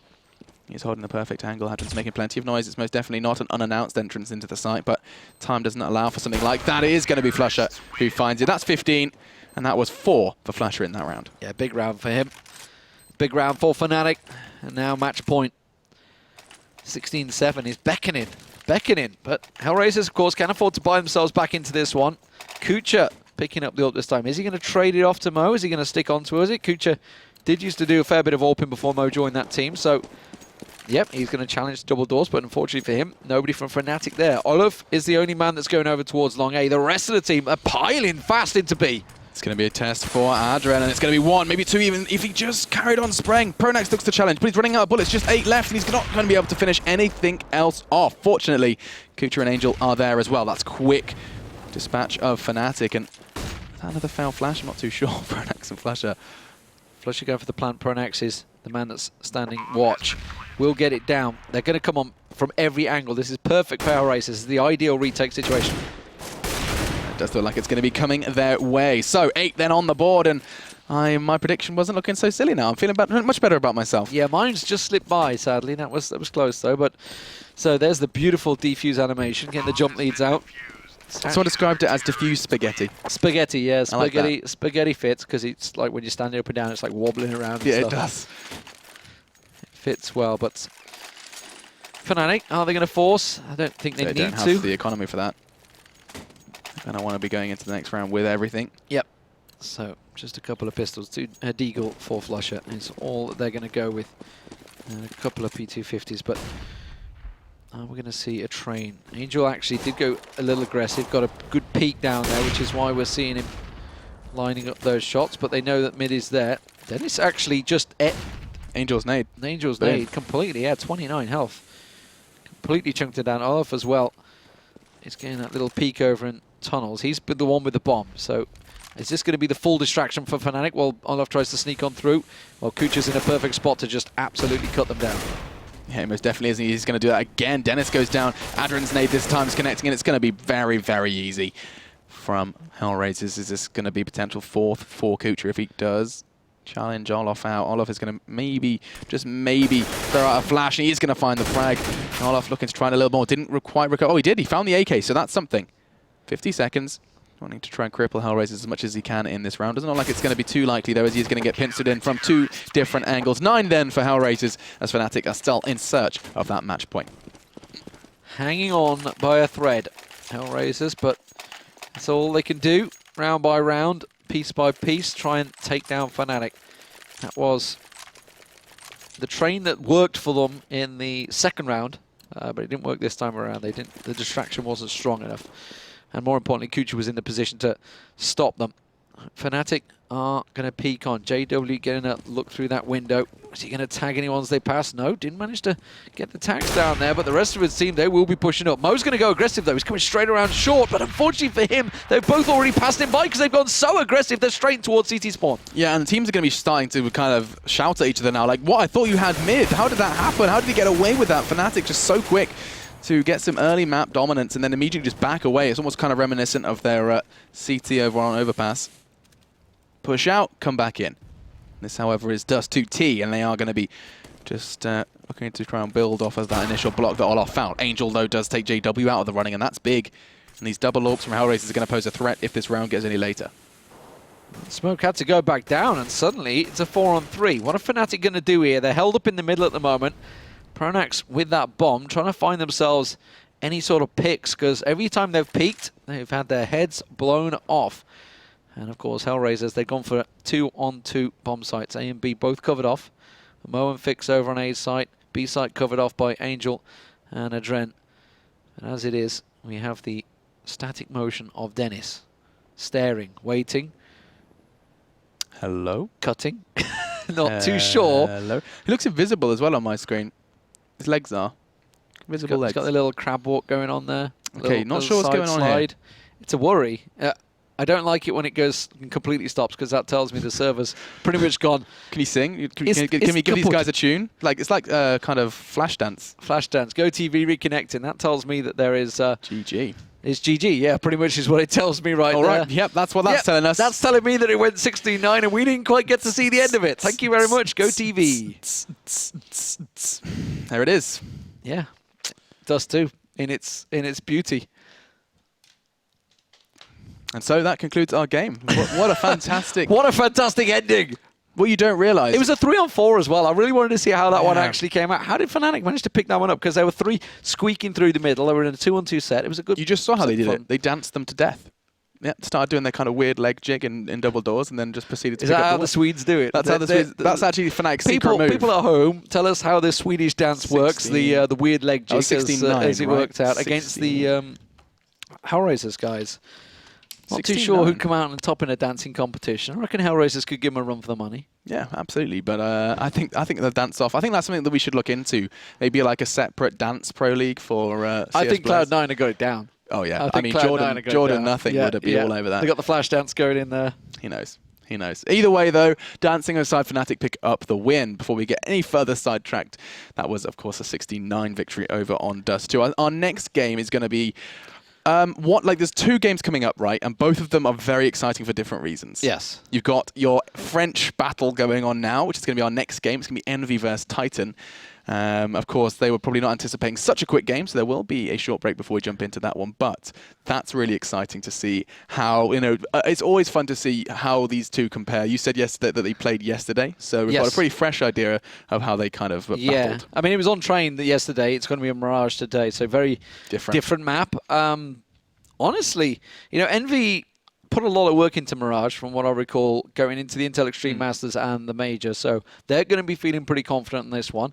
We're going to have to see whether Smiths can step up because, Mirage is a big AWP map. You would expect Kenny S to be the dominant guy because he was when he was in Titan with Smiths on Envious. So it's the roles reversed. Who's going to come out on top? We'll find out. Yeah, we most definitely will. So we'll be right back with the French battle after then. I was expecting the teams to take a breather after the 9th round, but they're playing. They're straight on in. But what you did miss was a little bit of more Fnatic showing up against Hellraisers. Some bonkers aggression, but this is a fast push. B straight away, going to get hit out by Titan. MBK's the man that's all alone because they stacked out on A side, so he just has to hold them off. He gets himself 1 headshot. The rest of the team are closing in. Titans have to start moving a little quicker here. MBK gets a 2nd headshot, gets a massive tag on towards Smiths as well. Finally, we get taken down, but the rest of Envy now come around. Existence gets himself a double. Kenny S with a double, and now Existence, the sole man standing. He's got himself a triple, but the Julius of Kyo will close it out. Quick and speedy pistol, but great hold from MBK. Yeah, that was two very, very crucial frags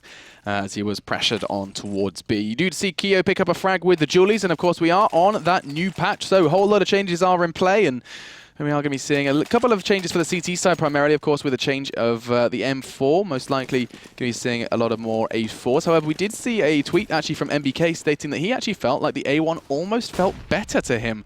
Less rate of fire, less chance to miss was what his statement was. So intriguing to see how that patch does affect Envy's play here on the CT side of Mirage. Going for that triple MP7 buy, though.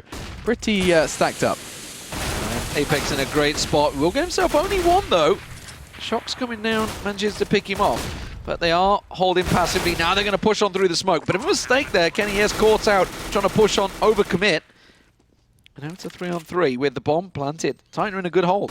This is such typical Envy buy. Like 4 SMGs and a Mag 7 they're purchasing into the second round. Such a contrast to what we see from Na'Vi. Now it's going to be a 2v2. Made 2v1. Oh my god, they've lost it! Shox just has the round of his life. 3 frags with his P250. Might even grabs an MP7 for his troubles as well.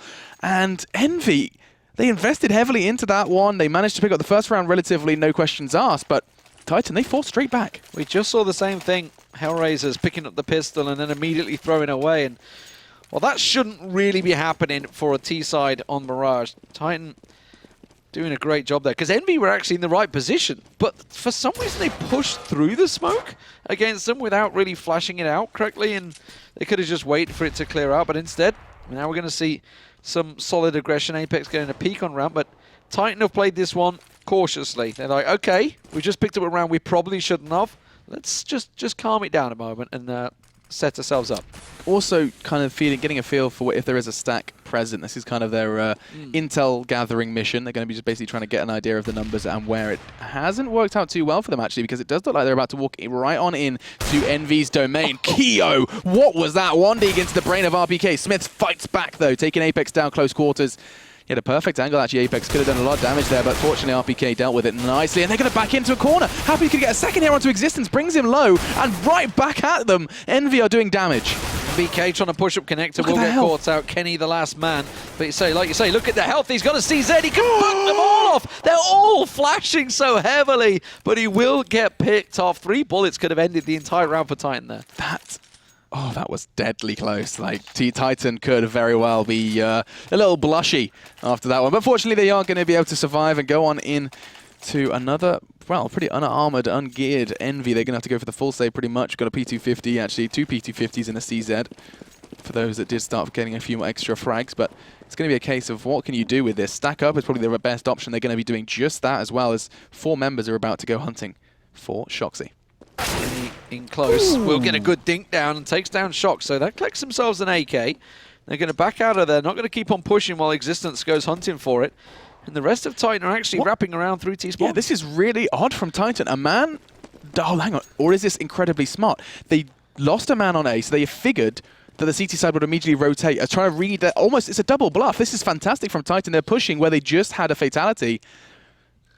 And now there's only 2 players waiting for them. They've managed to completely throw this 4-man stack on A into a bit of a twist. Apex is going to go up close. Doesn't manage to land the head on with that CZ. But Kenny at the back, he managed to rescue this AK. Hasn't passed it off to anyone, but he could catch the plant here. Hasn't showed himself yet. Smithy's going to check, but it was a Mac 10 that was just running up on him. Happy gets himself one, though, and a second as he pushes on. You can just caught that little glimmer through the smoke. Now Happy's going to get that molly down. The bomb's loose, and suddenly it's a tragedy. It's Existence, the last man. He got 3 in the first round, but this time it's not going to work out for him. And Happy goes huge, 2-2. The Frenchies just back and forth. The action goes. This is so insane. So Pistol goes the way of Envy. Titan force in and win, then proceed to get the second up against the force buy, and then Envy with nothing, absolutely nothing, a P250 and a CZ, go back in and win it. This is not, nothing of this is predictable. Zero. Oh, it's a challenge mid. It's going to be the duel. The AWP, and actually Smith is the one to come out on top. Kenny caught his knees, brings him down to 17, but that's not going to be enough. And now Envy have to kind of forced to play from a deficit. That's a problem. Happy's going to try and retrieve that AWP, but I'm not too sure if it dropped down because he was actually on the windowsill. Now Happy has managed to collect it, gets Existence. He was only on 17 health as it was. But A site is going to be the focus target, so MBK is a long way away, but Keo Lands an important frag there. Apex has also caught a glimpse of Maniac around Tetris. He's going to go down. That's the bomb planter. Shox just peeks out and he gets his taken clean off. Apex on the cleanup. Beautiful 3 frags. Brings us to 3-2 then, the score. Envy winning a round they should actually at that point after losing out that entry frag, or sorry, rather an opening frag I should say. As I feel like there is definitely a massive difference between the two. We are going to be seeing now just the double AWP setup coming in. It's going to be Kenny and Happy, as you may expect. I'm intrigued to see where they choose to position these two forces. So Kenny looks like he's going to get a look towards ramp first. No, he's going to peek out connector. But Happy's going to be taking it to short. So they're both looking towards mid, while MBK is going to be the one that's about to get busy because Maniac and RPK are creeping towards him. Smiths gets taken down, trying to get a little glimmer out of apartments, but pretty much everyone from Titan has all the angles covered. Oh, wow. Okay, didn't quite get it the first time around, but this should be an easy round for Envy. Doesn't look like we're going to see anything crazy back and forth this time from the pistols. Yeah, we can just catch our breath for a second. And oh, actually, Kenny missing a shot. Quite unusual to see a second go missed as well. Fortunately, doesn't look like he's going to be able to see too much more. Lands the tag as well. Now all onto Existence, and he does actually manage to do a little bit of damage to Apex, bringing him down to 31, but it goes the way of Envy. Not the neatest and tidiest of rounds after we were kind of saying that that was the neatest we'd seen, but Envy picking up the round nonetheless. But that was both AWPs that got taken out there. A little worrisome, but they did manage to recover them. I think it was Happy. I think Happy had dropped down onto underpass. I think he had. I could see that's where his gun was. I didn't see where he dropped down, but here we go, though. AK is back in the hands of Titan. We're into a full round. With this double up, you'd give the advantage ordinarily to Envy, but Kenny's not been landing these openers shots. Just a little worrisome. Apex is going aggressive. Now, Existence is the one that's just around the corner. He's not going to keep on pushing too far, though. Shox is in apartments as well. Where are you going, Happy? Happy's getting a whole lot of MBK info with him, so this is a full double push from Envy. This is giving him so much info, and Happy will take the head off Maniac. Maniac just feeds him that frag, and that's going to be a whole lot of information as well. Seeing him come through the underpass stairs does let him know that there is going to be a distinct lack of players towards B, or if they were way back towards T-spawn, which is in fact where they were. Happy's going to be getting even more info. Look at him go. He hasn't stopped just yet. Now he's staying at complete empty mid. Then these poor terrorists are just forced to go into a bit of a kind of swing all the way back over to A. That's good. Immediately, the fact that Happy, as soon as he went up mid and completely emptied it, they smoked out apartments. They smoked it instantly. And he's like, I'm pretty sure there's somebody there. Let's smoke and fire. And it does manage to catch him down. Apex with a spray. Another one drops down. It will be Existence that gets the kill, but Keo is waiting for them to come around the corner. Existence all alone. He's going to have his head popped as well. 5-2 Envy in the end of the pretty damn clean round. Apex the only man to go down. Yeah, and you know, the discussion we had just before we kicked this one off was how much Envy will invest into the new patch changes to the M4. Turns out NBK has maybe tested it a little more and to return to the A4. He's trying to sell a fake, I think, to everyone. It's like, yeah, it's really good, guys. Use the A1. I'll just take the A4, thanks. So maybe he just needs a little bit more practice with. I don't know. When there's a big gun change, generally players will just fall back, especially when it's this early after a change. Fall back to try and test it, and then maybe switch up later when they figured it out a bit more. Yeah. So now you saw what NBK could do when it came to a B push with just his P2K. This time he is fully packed to the nines, and Titan most definitely are not. Just two players with some degree of Kevlar, and Kenny goes peeking, finds Smith, finds a second RPK. Happy to oblige, and it's going to be a very open bomb. Like, that could not be any more of a nightmare for Titan. They are never going to touch that bomb now, and it comes down to just trying to find a frag and a rifle, as NBK and Happy are going to be the ones to receive. Oh, Happy missing one there. But NBK will pick up Shox. That leaves two on site, Maniac and Existence, to try and push up on them. Happy get caught out. It was a great little flick from Existence there as he pushes on through, but Apex is holding the angle along with Kenny.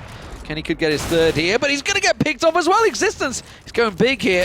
He's going to try and push on through. Gets pretty heavily tagged. Oh my word, if that flick would have worked, with a nade from Apex comes through. And he finishes off Maniac with the M4.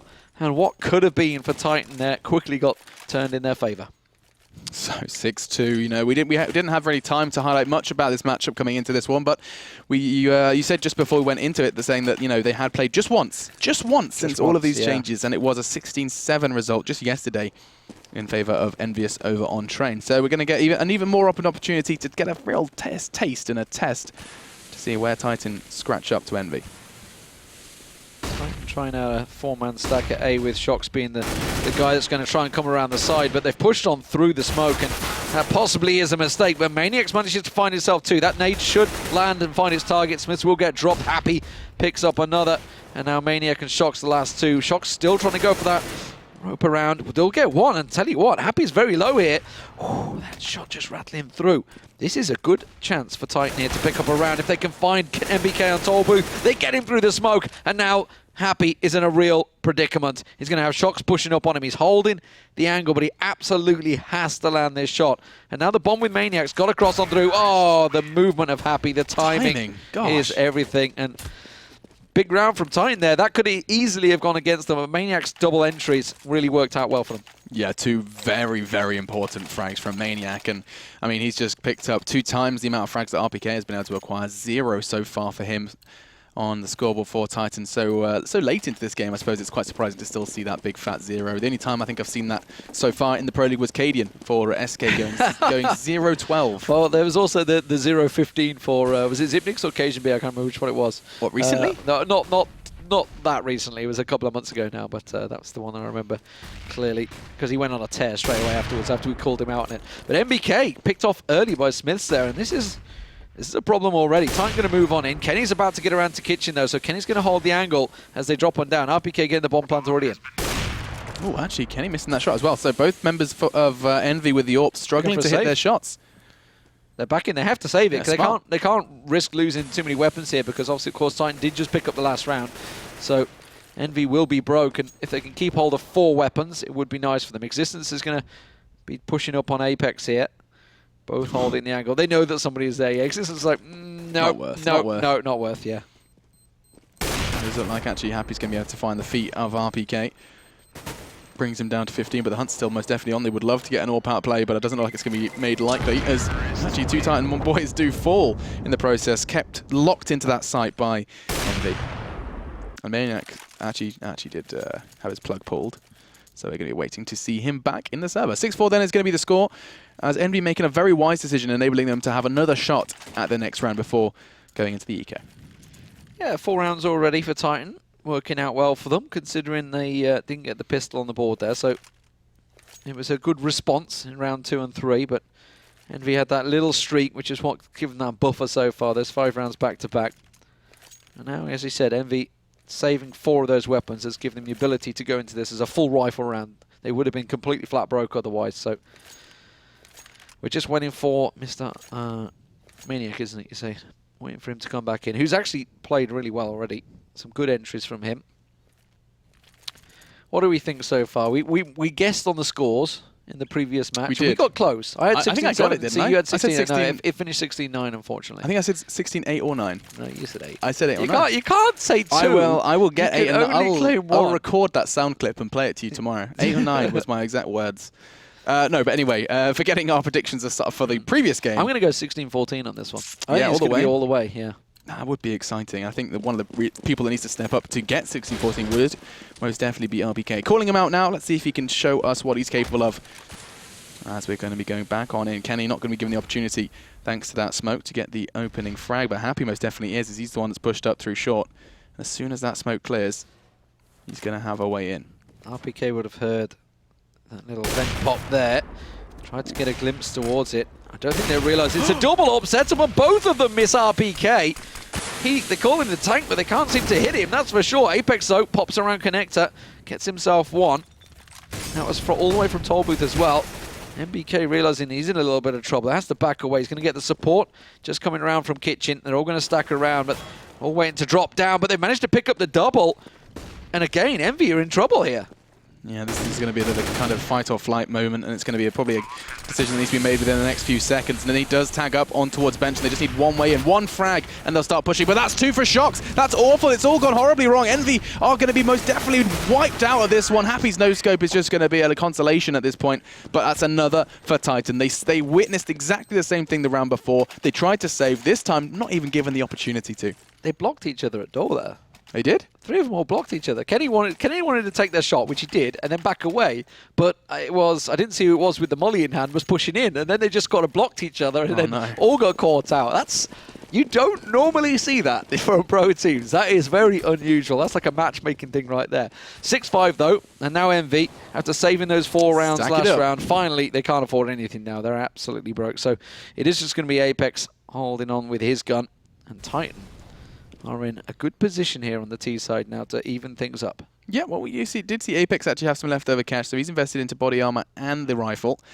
And then Deagles across the board, really, for the rest of Envy. So it's not like they don't have a shot at this one if everything starts going their way. But it looks like it's going to be a nightmare for MBK as he's about to get rushed on down. Does get the bomb loose, though, so that's a whole lot of information in Apex. And everyone is going to pull their socks up as they do go for the sprint over onto the site. Now, Titan successfully controlled this site twice now with weapons, never mind up against Envy without.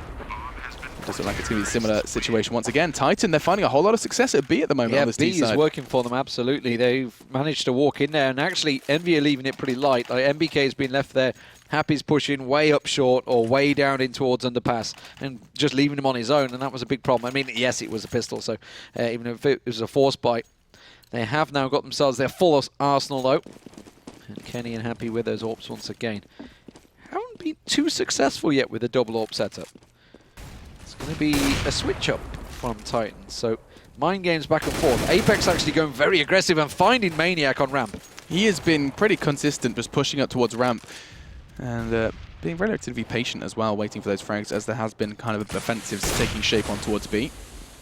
You wouldn't ordinarily expect, I'll tell you what, Existence is pushing on through. I had to say, you wouldn't ordinarily expect, with Happy and Kenny, both with AWPs, to lose mid-control so easily, which is what's been happening, but oh, we're missing the action. Apex and MBK just cleaned up. Didn't even see that. We were waiting for Kenny to land one of those killer shots, but instead, Apex keeps himself a triple.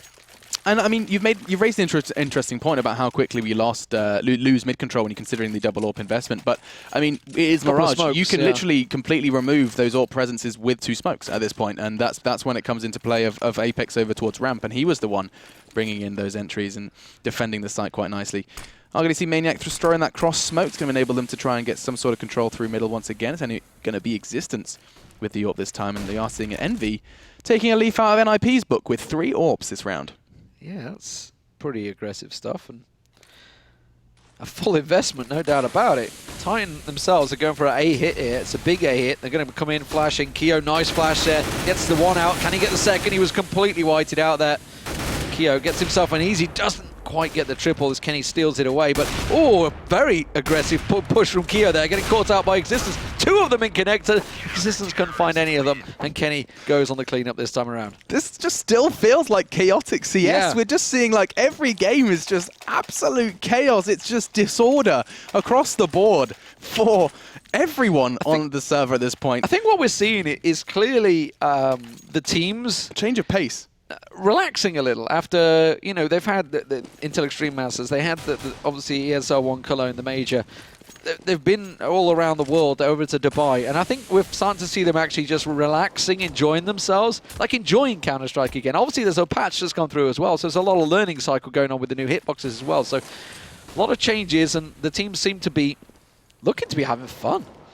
It's probably the most crucial point. This is video games at the end of the day, and looking to have fun here. It's on B. It's going to be MBK with the potential triple. Not going to happen, just the double. But Happy's going to finish where he left off. That's 2 for him. Could be the 3rd. No. Existence isn't going to let it happen, but he's not long for this. Well, surely. He has an AWP, has Kevlar, has nades, but Kenny has the frag. That's going to be 9-6 then on the half.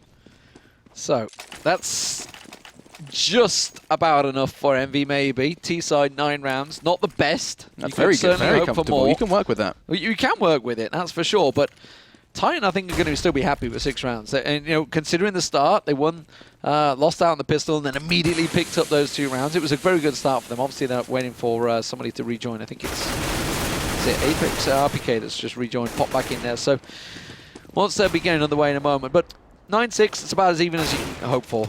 Obviously, you can get it. So. Well, I mean, RPK reconnecting there, you know, that's actually something that I used to call in the Call of Duty community. Yes, so no, you drop it like to get a kill. No, that's called the skill reconnect. Yes. That's what that's called. It's well, how many? I didn't see how many he got at the end there. We'll see it in a second when the rounds restart, but we'll see exactly. It was. It's going to pop in the scores any second because he was on 0 at round 9, was he? Yeah, you sneaky. Skill reconnect. Skill reconnect. Told you. It's a 0, skill 0, reconnect. 0. There it is. Now we're going to be seeing a whole different player from RPK. This Let's is see. going to be a new RPK, a fresh RPK, fresh looking. But Existence with 17 kills, that is impressive from him. Yeah, and you even saw him being kind of confident enough to take the AWP up against Kenny and Happy.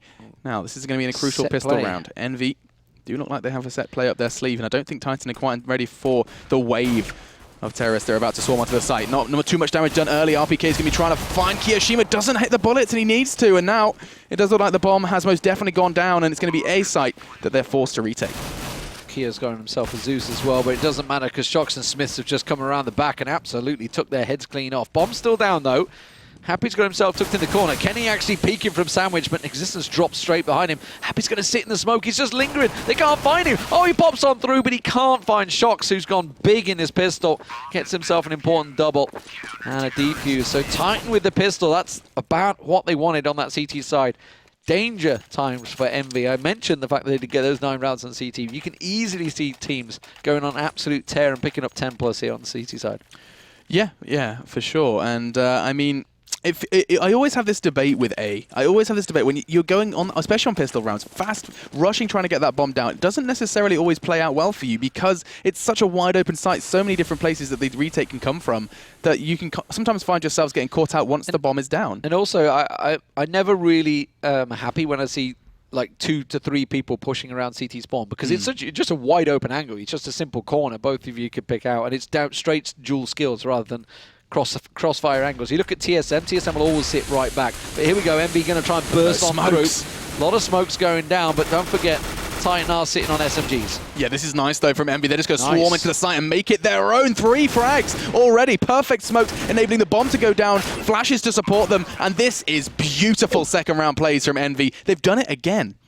This is, I mean, it's shocking. It was actually Titan that did the same thing last time on the T side on their second round, and well, Maniac's not got a chance, not a pro. He's just going to hang on to this M4 and hope that nobody goes for him. He has got a defuse kit, so you've got to be careful they don't completely back away from sight.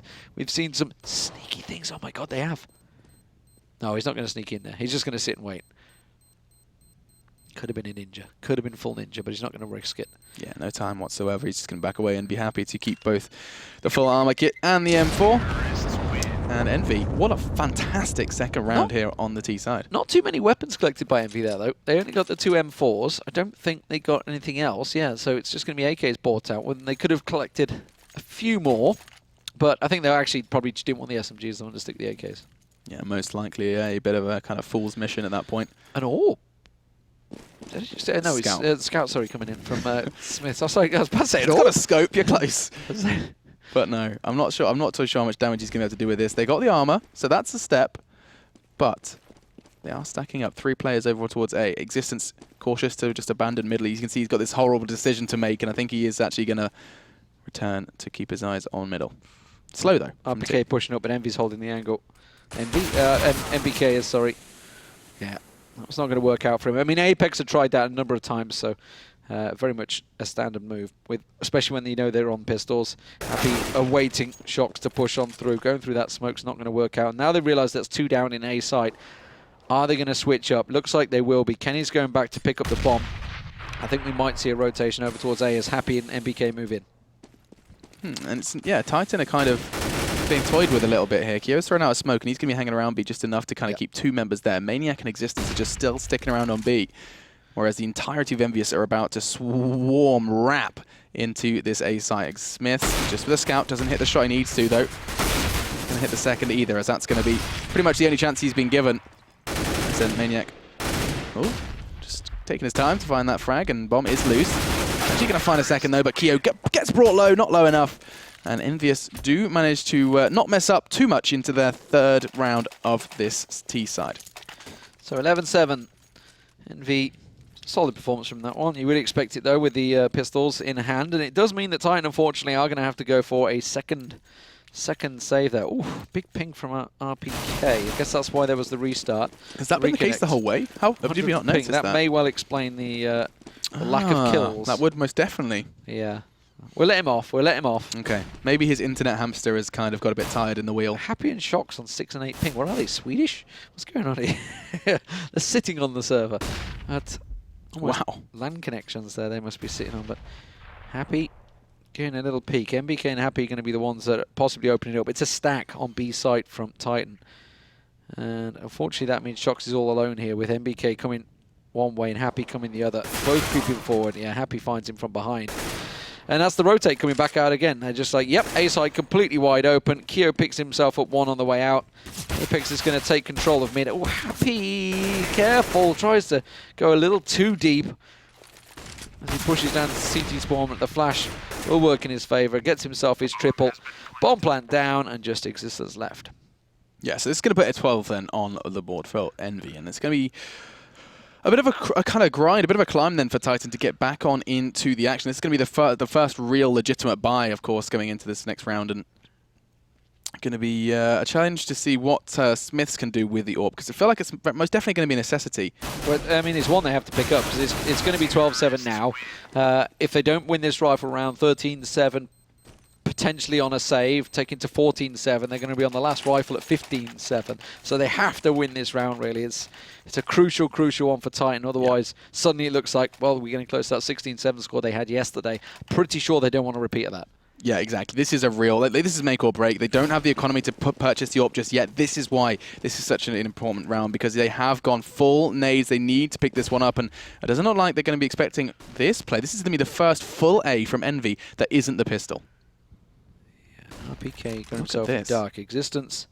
Could be pivotal. Shox has got himself on the boxes. You normally would see them down, boosted, tucked under there, but instead they do manage to catch them. It's a good flash that went out. Nobody's gone down in the opening exchanges, but Shox couldn't find Keo there. And RPK there with a quick double. Keo quickly responds. Now a 3-on-3, make it a 3-on-2 as the bomb plant goes down from Happy. And see, they are sprinting to rotate. His main neck is going to be last on the scene, but he's full white. Keo finds the final frag. And a crucial round murdered by Kiyoshima. Finds 3 in the round, and now that puts Envy within 3 rounds of 16. And picking up this game at a very similar scoreline to yesterday. Yeah, big triple from Keo, taking out both the A defenders, crucially. Obviously, RPK did get himself a double, despite his 100 ping, so managed to work out. That's because it's down to 98 now. Every frag he gets one less ping. Yeah, he drops it down. Oh, he's back up to 99. Because he's about to get a team kill. Watch out.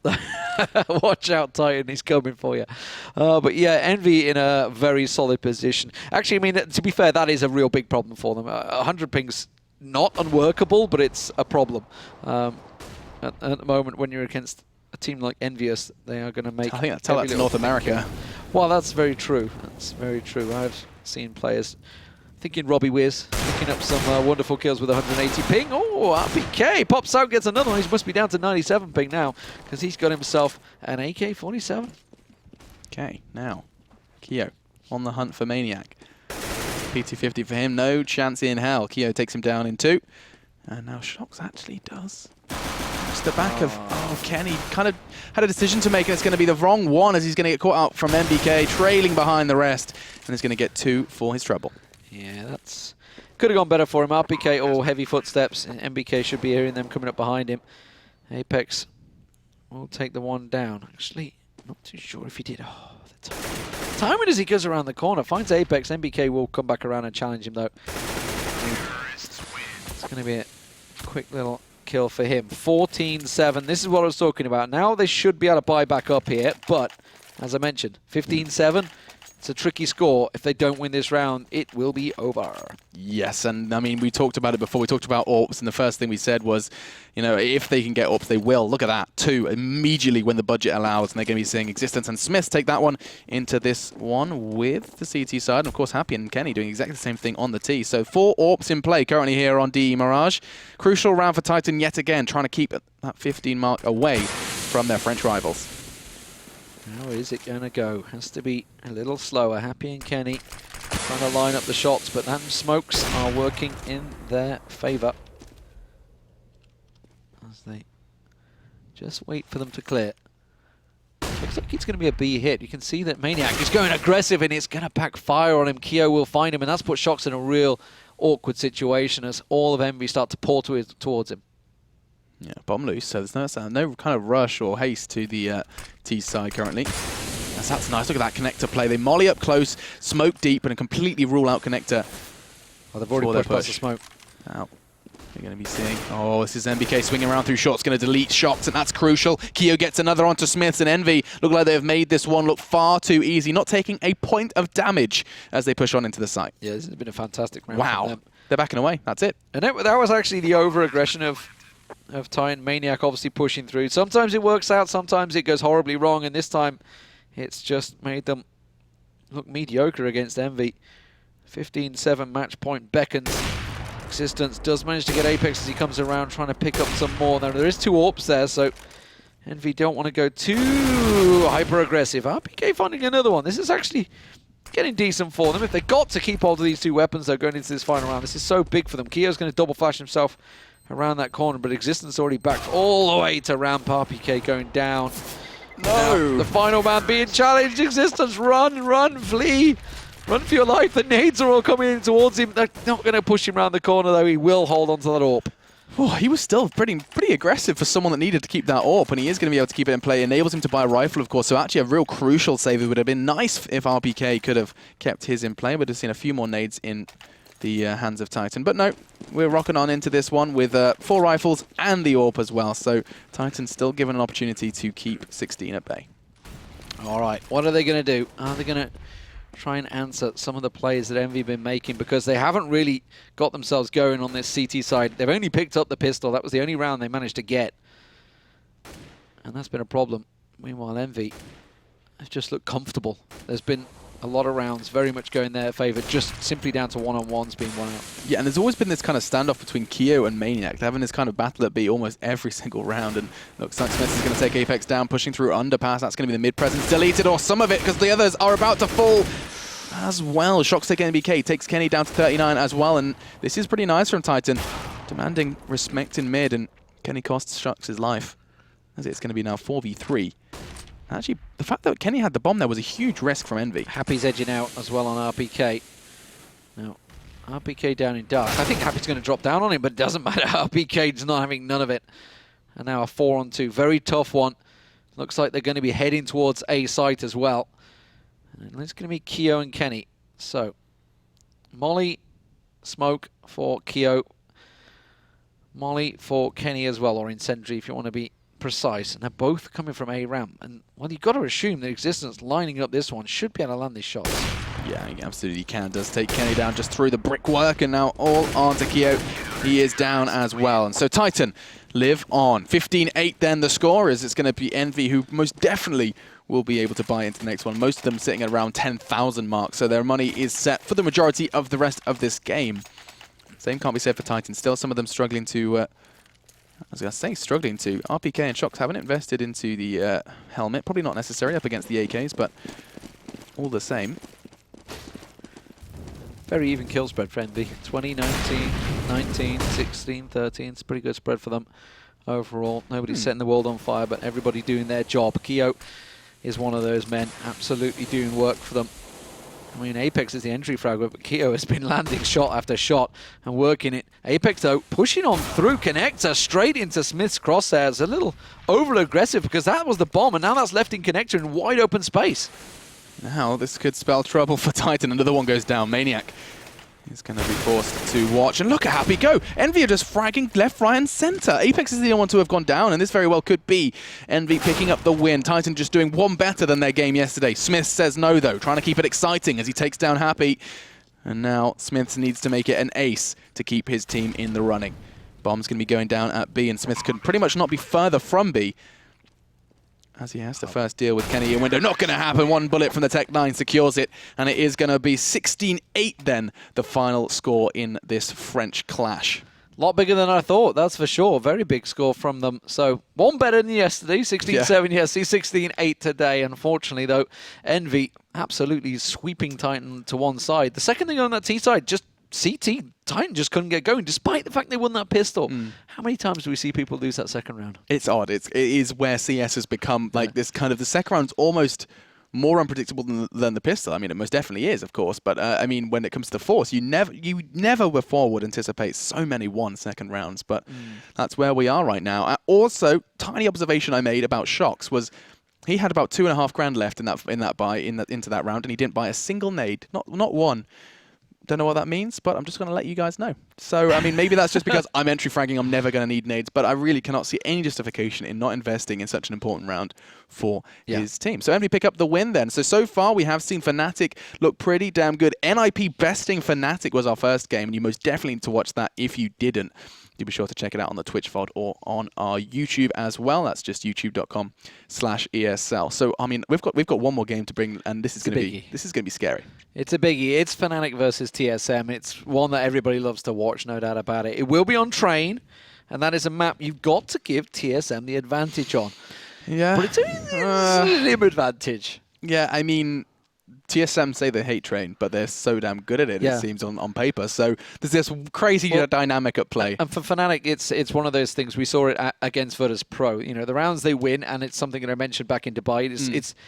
It's Olafmeister just basically being Olafmeister, just running on into the train yard, the courtyard, and getting himself around the back of people, just putting them in awkward situations. Virtus Pro managed to deal with him.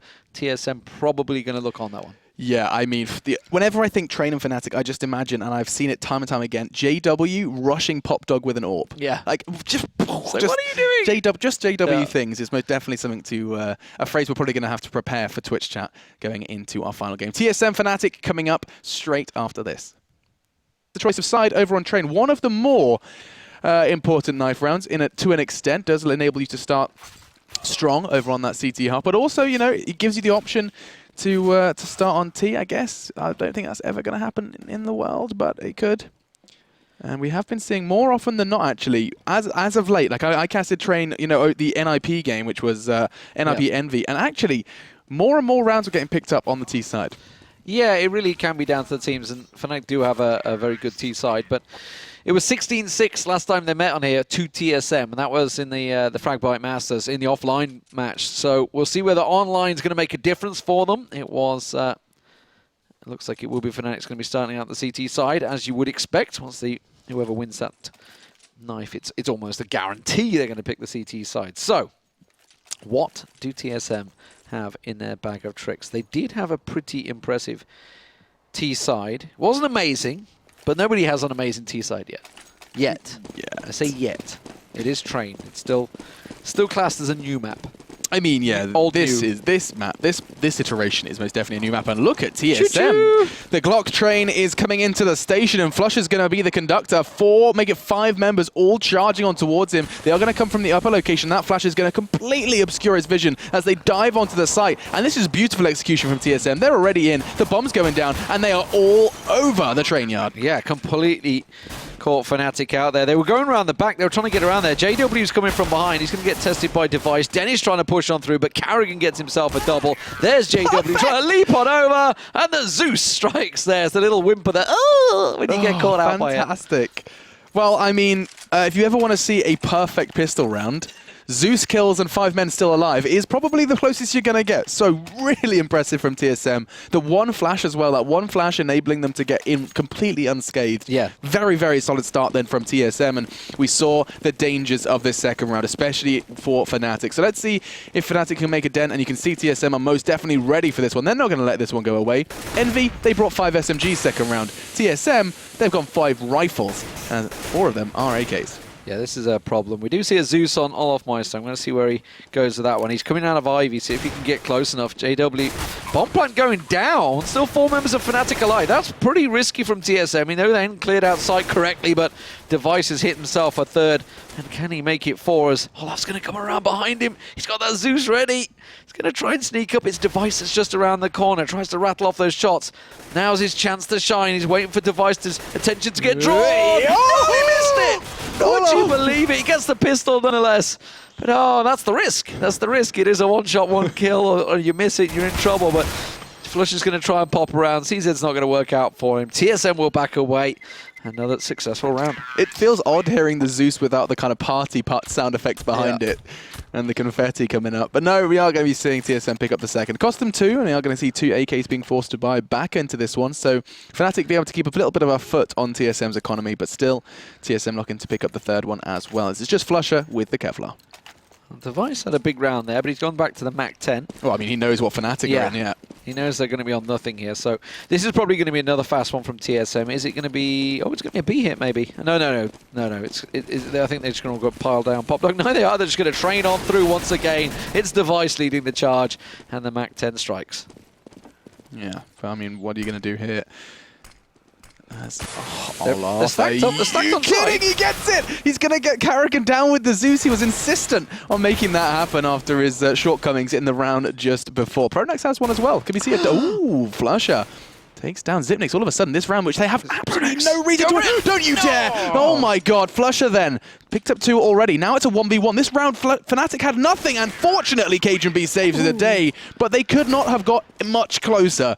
A Zeus kill for Olof and a whole lot of frags for Flusher with 2 with his CZ. Does bring that round under control for TSM, but whew, Fnatic keeping TSM on their toes, even in a complete bareback eco.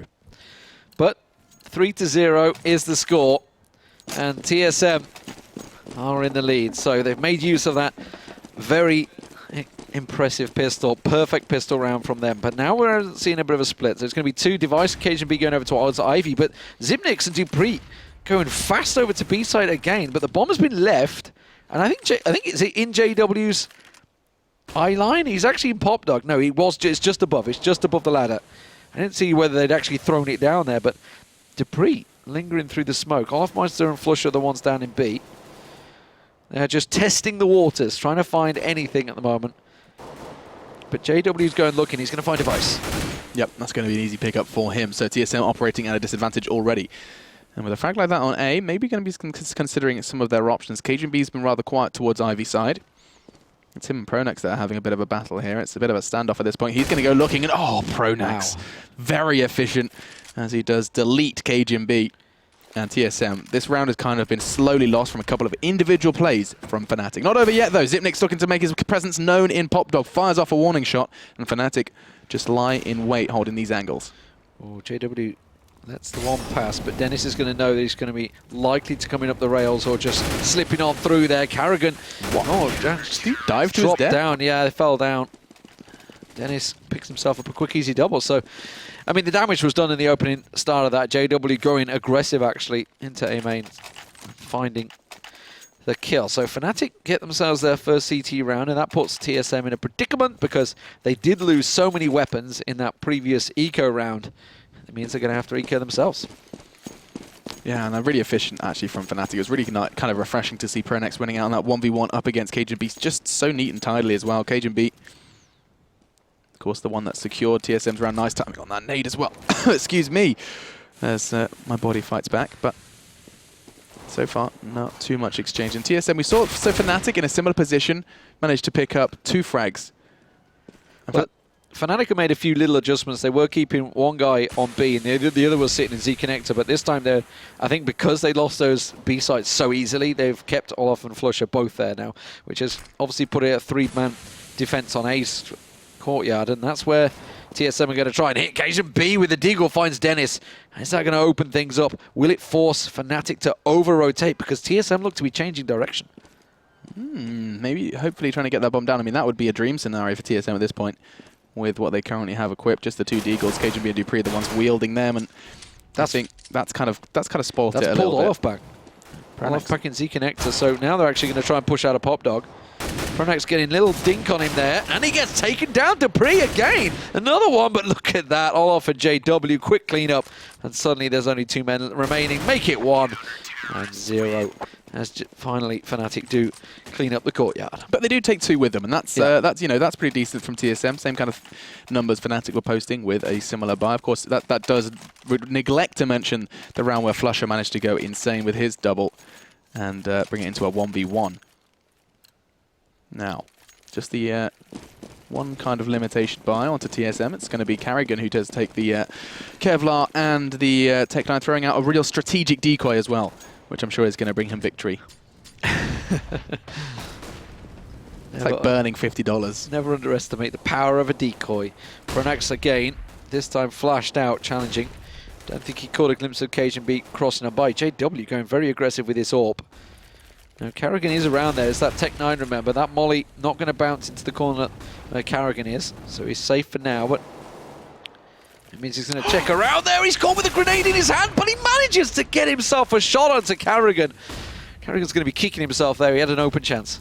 Yeah, that was a vulnerable orb who just fired his shot. Carrigan played it right, though, trying to push off the back of that, knowing exactly where JW was, but I mean, you can't really anticipate a shot like that from JW. Very quick on the trigger to find that one. So 4 versus 4 now. Ooh, Olaf going up, Pop Dog. Look at this. Quite reminiscent of what GetRight was doing not too long ago, but Xyp9x, there's absolutely no way he's going to expect this, and that's going to be a free frag and the bomb for Fnatic. Yeah, that's very much Fnatic's round now. cajunB and Device, the last two standing. cajunB's already in the middle. He's found one. He took down JW. Now, Dennis is also just around the train cars. Dennis is about to get a free shot on him, and he will take him down. And now Device, the last man standing. Pretty much in no man's land. The bomb was dropped down by Brown Halls, and Olafmeister's covering it off. So Device is going to be well aware of that. So he's going to try and change things up. Only 14 seconds on the clock here, so it's simply a case of trying to find a kill more rather than winning the round for him. Olaf absolutely heard that ladder plate, and he's just jumping around trying to draw his attention. But Device in complete courtyard. I wouldn't have expected him if he was looking to save. Neither will Fnatic, though. And Dennis doesn't even choose to pick. He's happy. He's keeping that up. And JW's got his eyes set on it. And I mean, talking of JW, he's still sitting on 9 grand. So they're going to be. He's going to be the one to be keeping the money afloat for the Fnatic boys going into this one. On talking of money, though, you can see TSM are looking a little bit skimp for cash. It's just going to be a Deagle for cajunB, a P250 for Dupree and Carrigan, with Device, of course, saving the AK. So another round that should be going the way of Fnatic as we kick this one off. And TSM already have done well to get those first 3 off the back, but it comes down to what you can build off that. When you win the pistol on Train T side, that's a fantastic start, but it comes down to what building blocks you can place on top of that. 2 of them pushed out of Ivy there. I think cajunB would have given that information, which is why they're pushing fast in towards Flusher here. Flusher, though, quickly getting on towards one. Xyp9x actually was the one that picked up the kill. That nade's going to bounce nicely along with that molly. It's going to prevent that bomb plant while the rest of the team join in. And that's all TSM really wanted. They wanted to try and get that fast plant Device with that AK, not able to make too much of a dent. And the little nade will trickle in to pick up the round. So, going the way, as you would expect for the CT side so far. 4-3, Fnatic's advantage. Now, I'm intrigued. Okay, I was going to say if Xyp9x was going to go get the AWP for one of his 2 players, but no, it does look like we're going to be seeing the 5 AKs again. I always feel like the AWP on T-side Train can be such an influential role. I mean, on any side of Train, let's be honest, and we saw what JW can do already, going hyper-aggressive more often than not. Talking of hyper-aggressive, is this a Pop Dog play? It is. He gets away with this far too often. Mollies himself actually sometimes through Pop Dog, but this time he's going straight on through. There is going to be a flash. Is he going to be able to connect the shot? No, no way. As Xyp9x does pick that one up. And look at Dennis. Dennis also caught off. He was looking towards A main, and that's just open courtyard completely. Carrigan pushing on through. Now the bomb plant going to go down. Oh, but Olafmeister's still not been dealt with. He's in and around courtyard. Ooh, that ring rattling the shots through the smoke there, almost catching him, and he does. Flusher comes through. And now, wow, bomb plant down, but Carrigan all alone. He's up Pop Dog, so he's got the good covered angle. Oh, and he would have caught a glimpse. Electric should be a good safe haven for him, but that molly going in behind him is going to force him to make a move here. He's just about dodging around it. That's a great molly. He went onto the bomb. He gets the shot down on Carrigan. Don't sure, Olaf, is he going to risk it? He can't. He hasn't got the time. He's going to go in. He's got the defuse kit. I think he might just get it. Yes. That was close. That was close. He had to take the damage from the molly there, or he'd been in trouble. He wouldn't be able to get it. He even had a smoke in his kit, which surprises me. Like, yeah, he could have just put it in. Come on, Olaf. I know you're just trying to showboat a little bit, keep things exciting for the viewers at home, but there was a smoke sitting there in his kit and didn't choose to use it to delete that Molotov a little earlier. But still, 5-3 going to be the score. And Fnatic still yet to give TSM some breathing room off the back of those initial 3. Yeah, now the round loss kicking in, of course, does mean TSM can buy themselves. That's the AWP. And that's the AWP for Carrigan. Now, aggressive stuff again. JW, look at that! Straight into Pop Dog, right up to the ladder this time, even more aggressive. Now, they've actually passed on by. They're in brown halls. Now, if Flusher and Olaf realise that, JW may go up behind him even with that AWP. Don't get me excited. It's entirely possible, you know. He looks like he's considering it, but no, he's going to... It's like, let's be serious. Let's just calm things down here. But now, look at this. Is Dupree going to drop down? In the words of Sheila Booth, do it. Do it, JW. Do it. Give us a fancy 360 ladder, no scope. Speaking of fancy ladders, Olaf's going up in towards that smoke. That Molly's going to force Cajun B back. Carrigan, sorry.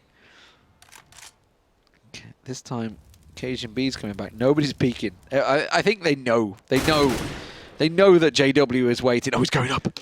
Oh, I just genuinely gave it a drum roll, as now it does look like JW's just crawling behind. It's going to be, oh, he just misses the back. They're going to push into upper though, and Olaf's going to be able to find one. Zipnik's traded out, does get caught out there. They know exactly where JW is, but he's still peeking. That's not stopping him. It's going to be Zipnik who goes down. It's actually his teammate who shot him, as I completely misread that. But now Device, last man standing, he's on the other bomb site, and that bomb is so far away from him, it hurts.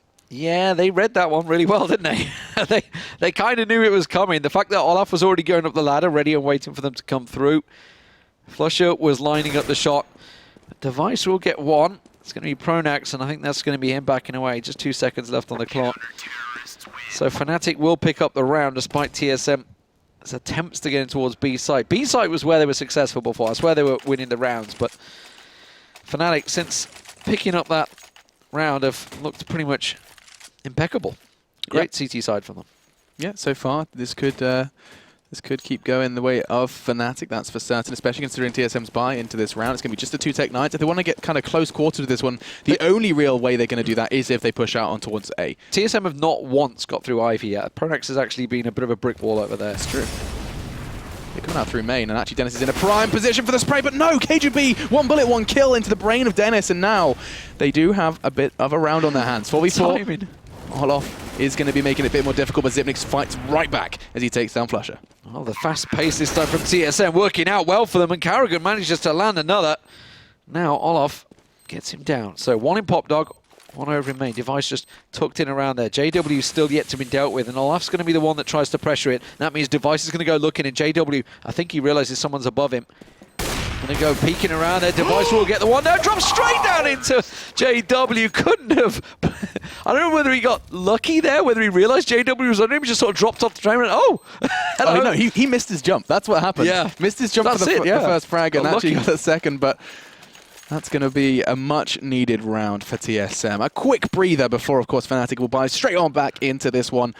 And they did that with Tech9s. It's almost like those Tech9s forced them into a playstyle that actually brought the round home. Going for those early picks, charging out of main is something we haven't seen TSM do with a full buy, and I don't think they're going to be doing it now yet again.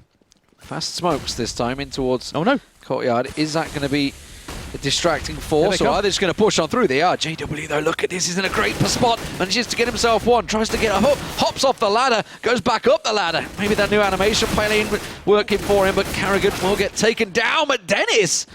I thought he had that one, but Olaf, I thought they lined up for the double, but not quite. And now 3-on-3. But this is certainly a round for Fnatic, and they can take it, and they will take it. It was a clean up in the end in the Courtyard. Yeah, I mean, that was just TSM taking kind of notes of what worked, and it was, of course, that speedy pace coming out towards the A site. Excuse me, but they one problem was that they didn't anticipate Olaf and Pronax getting 2 frags apiece. 2 very quick frags as well, especially from Pronax keeping that site safe. And 7-4 then is going to be our score going on into the next one. Haven't seen too much from, where is he? It was Dupree, I'm pretty sure it was. Yeah, Joe Dupree, 3 frags so far from him in this game. Let's check his ping before we start saying anything. Oh, it's all right. He's actually on 11. Look at all of these. Oh, my, look at Fnatic's pings. Sweden, man. Sweden. Damn you, Sweden. So they're essentially having a LAN party for everyone else in Europe. Yeah, it's kind of ridiculous, sadly, for us. Cajun B with the bomb going to Ivy. Now, as I was saying, they haven't had too much success going through Ivy this time. Pronax is going to check it. JW is pushed all the way in brown walls as well, but Olaf's going to be the one that goes aggressive. Zipnik's actually through the smoke, will get around the back of him, and does manage to find the dome. And that's going to give a rifle across the TSM, but it's being covered off by Dennis at the moment, so he's not letting them near it. Flusher will also cover the other angle. Ivy was smoked off by Pronax, so Cajun B and Carrigan thinking better of it. Now they're going towards B side. And they do have equal numbers. If they get the bomb down, it's going to be very good, but JW's making it difficult. Takes down Dupree. Those those digits are not going to be put in anytime soon. Yep, Carrigan's not long either. He's so good with that quick scope. He's just a beast. JW is the wonder child, and I mean 8-4 now. TSM, they'd probably be looking to aim for at least a 5 or 6, but 4 works. Of course, getting that extra off the back of the pistol. And still, we haven't seen the double ult come in. Fnatic have been leaning too much towards that. I know TSM do have a tendency to pick it up when they can, especially on CT train, but no. quite happy with just the one. Yeah, TSM are going to want to pick up another round or two here. They're starting to make it hard for themselves as they go in that T-side. Flusher up close on ramp. Go on, It's going to get a little peek on Dupree as they passed in brown halls, but JW is the one that's going aggressive here. It's Cajun B that's just tucked in around the corner.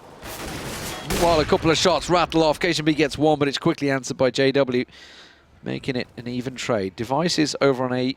Carrigan with the bomb, just lurking over Pop Dogs. And it was Zipnix and Dupree that are looking. They did have a couple of bullets exchanged with Flusher, but nothing really landed. No. He's sticking around long, so that's kind of keeping TSM locked out of a great part of their map. They can't use their spawn, they can't use that route into A main. Carrigan. Carrigan's going to challenge him. Oh, and that's smart. Carrigan waiting, just unlucky from JW, really. Yeah. The timing just completely against him. The second he looked away. He was just checking for the guy ready to throw smoke. It's just that I was so unlucky with the timing there. And that's give TSM a massive opening.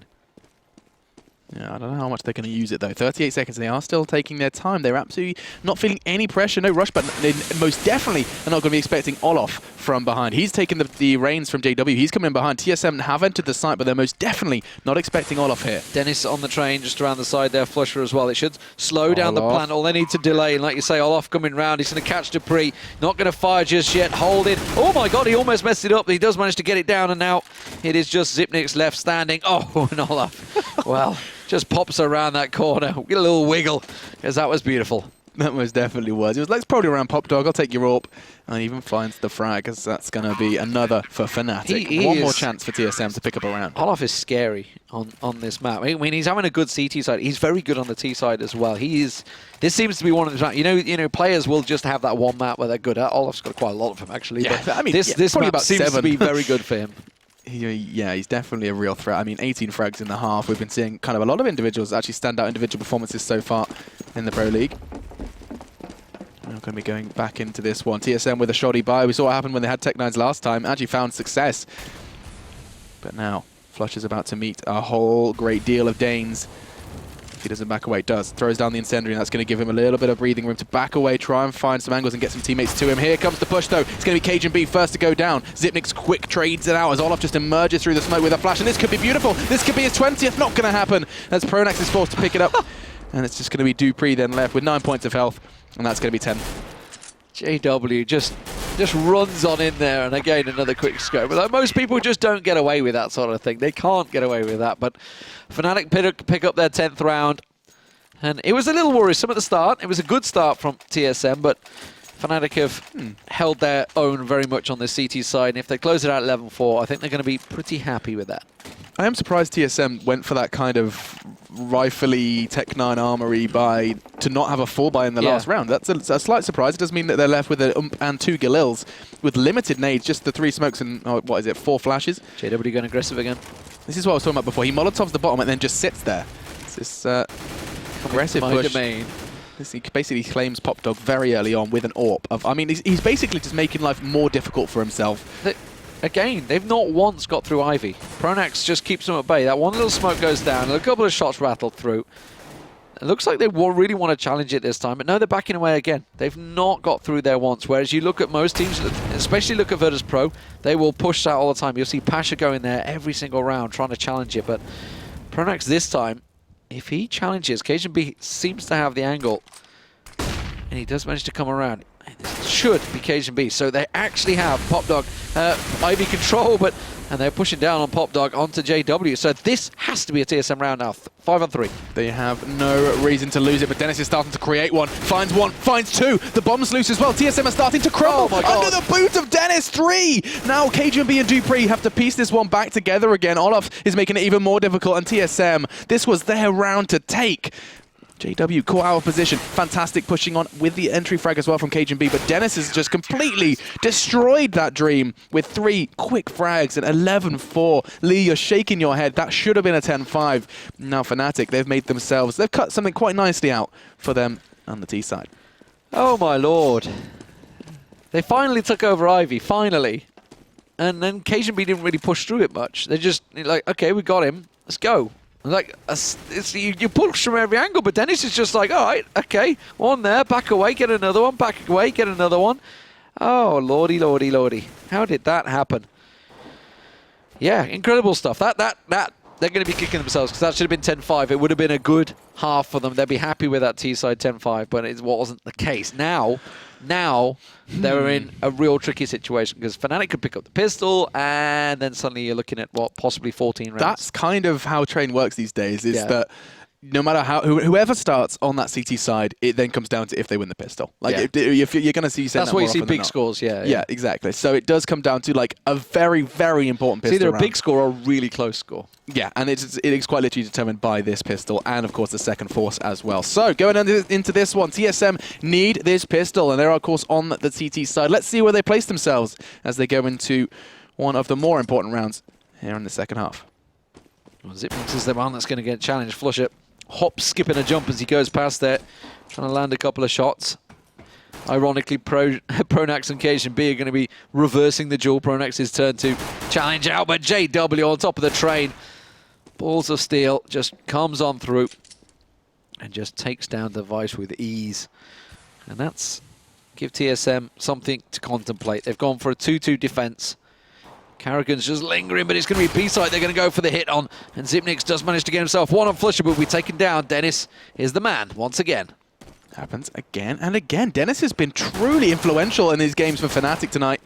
Now, JW even trying to hit the Zeus, but does get caught mid-air with the new hitboxes. Dupree trying to find another one. It's just Dennis then darts away. 17 points of health first 17.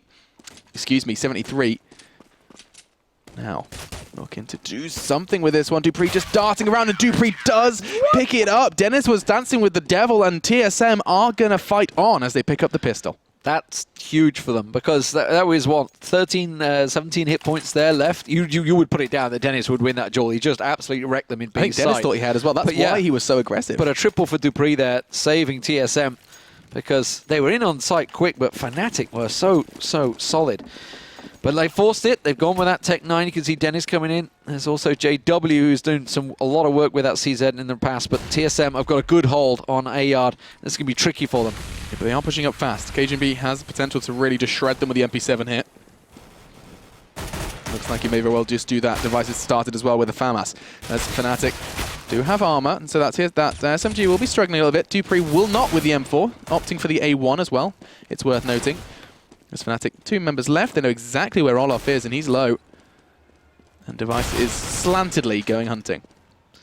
Yeah, they've got his position covered here. Device. Wonky? It feels wonky. And Dupree from range. What wonky? That's like, was it Device? It felt like the camera's like, I don't know. That's just. I think I'm just I'm losing my mind. Maybe just late night. Does that not look like? Is it still doing it? It feels like he's just like he's got his head on his shoulder. It's just lazy head. Oh, that's freaking me out. Okay, we'll move away from that. Let's just not watch Device. We don't care about Device anymore. Sorry, isn't he like the top guy in the team? We don't care. We're ignoring him now. Scout actually for Carrigan, but this is going to be a fast push. And Zipnix, well, that's going to work out well. That nade was square on Flusher. Took him down to 2 health. Couldn't have been closer. Whoa, that's insane. Flusher, there is literally no colour in his health bar yet, but he's still kicking.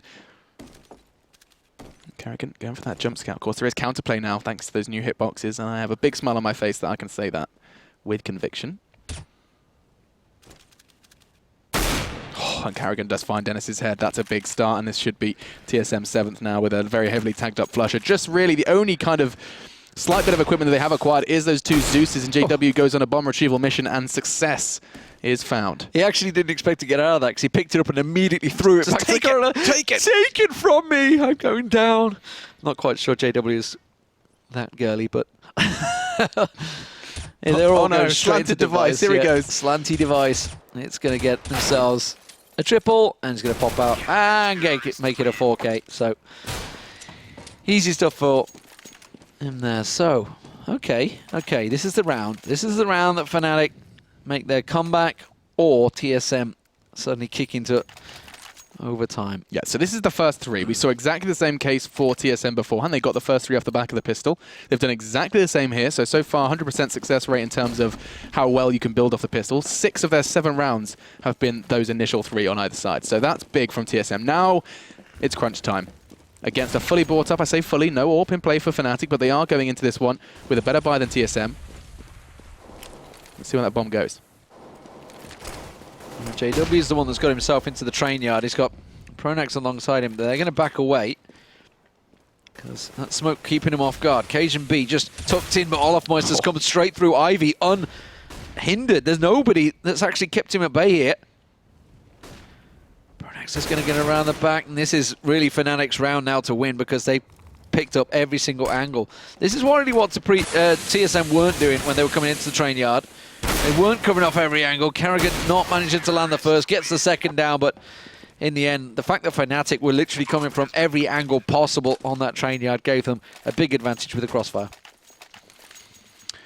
Whew. So, that's again Fnatic kind of reminding TSM that this is going to be a bit of an uphill struggle then, as they do acquire that one, and TSM going to come straight back with more.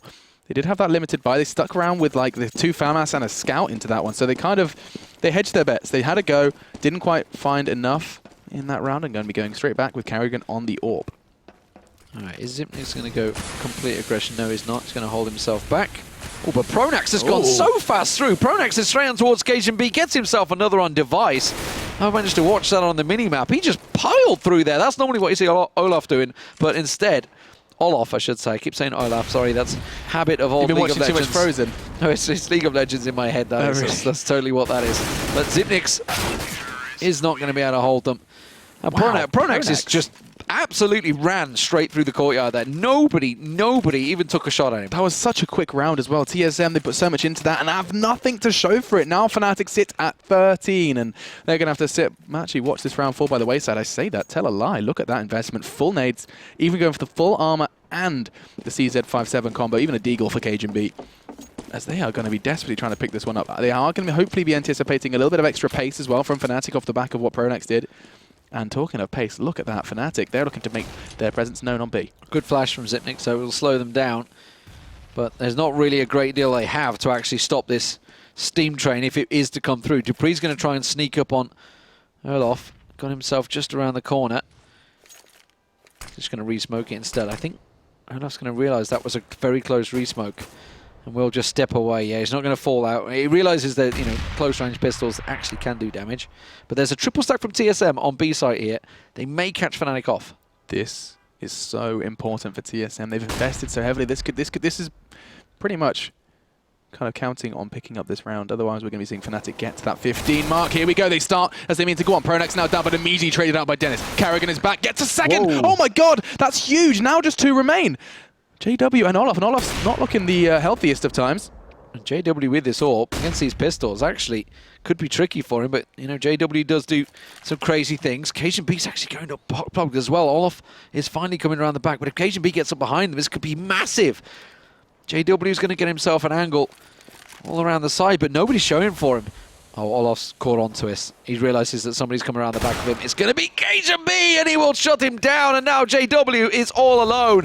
And this is a huge round for TSM. Yeah, this is insane. They couldn't do it with a full buy and an AWP, but yes, they can with just pistols and armor. Now all onto JW. Yes, he has his 2 flashes. Yes, he has his armor, but there's 3 Danes who are hungry for this round. He's not out dead just yet, though, but 0 time. He's going to be able to maintain his AWP. And, oh, I tell a lie. Cajun B hunts him down, and that's even better of an end for TSM. Get the AWP. Yes, they have got the AWP. Kerrigan picking it up just in the last split second there. Massive round for TSM. Massive round. Because that would have been so close to match point for Fnatic. And as you said, TSM had invested quite heavily into that round. It would have put them in serious problems. And they wouldn't have been able to afford an AWP. I mean, that's another one they've just managed to pull away. You know, and I don't know how important that's going to be because Kerrigan hasn't been necessarily hitting the most crazy shots so far in this game with the AWP.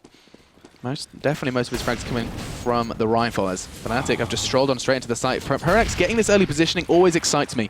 See if he can build anything from it. This is scary though. Cajun B is up and around there. They've literally smoked off Ivy and forgot it and left it. There's 3 members of Fnatic waiting there to just lurk on through the smoke. Dennis is already creeping his way through. Cajun B finally going back there, but JW is coming to open it up. Look, he's going to come around the side. If he manages to get a shot, oh, he didn't go for Cajun B, and that's actually a real big problem. Cajun B is going to get 3 shots. Olaf will manage to take him down, but if JW would have gone for that 1 kill, was it a smoke bug? Yeah. Ah, damn it. I was going to say, surely if he'd gone for that kill. Device is still wonky. He's still Look at him. He's drunk. He's hobbling around trying to get the frag. He still gets it. He's got a gammy leg. Completely. He's limping around. And it's going to be Flusher then who's left with it all to do. No armor. 3 to find. Hopefully just trying to maintain that M4. Pretty sure they've got a good idea of where he is because 2 TSM members are just trained on his location. Of course, he has already picked up a frag. Kerrigan will be finding that one. So that's, of course, the JW's up there. He does recover and time the frag off the back of it as TSM, winning that one all-important force, are going to be able to bring this game very, very close. So they need to keep on going, though. Fnatic have, while TSM did pick up the round, they were getting pretty well tested by Fnatic. And this is a problem. Like, when Fnatic were holding, they were holding so strongly. TSM struggling a little to hold on. But they do manage to shut them out this time around.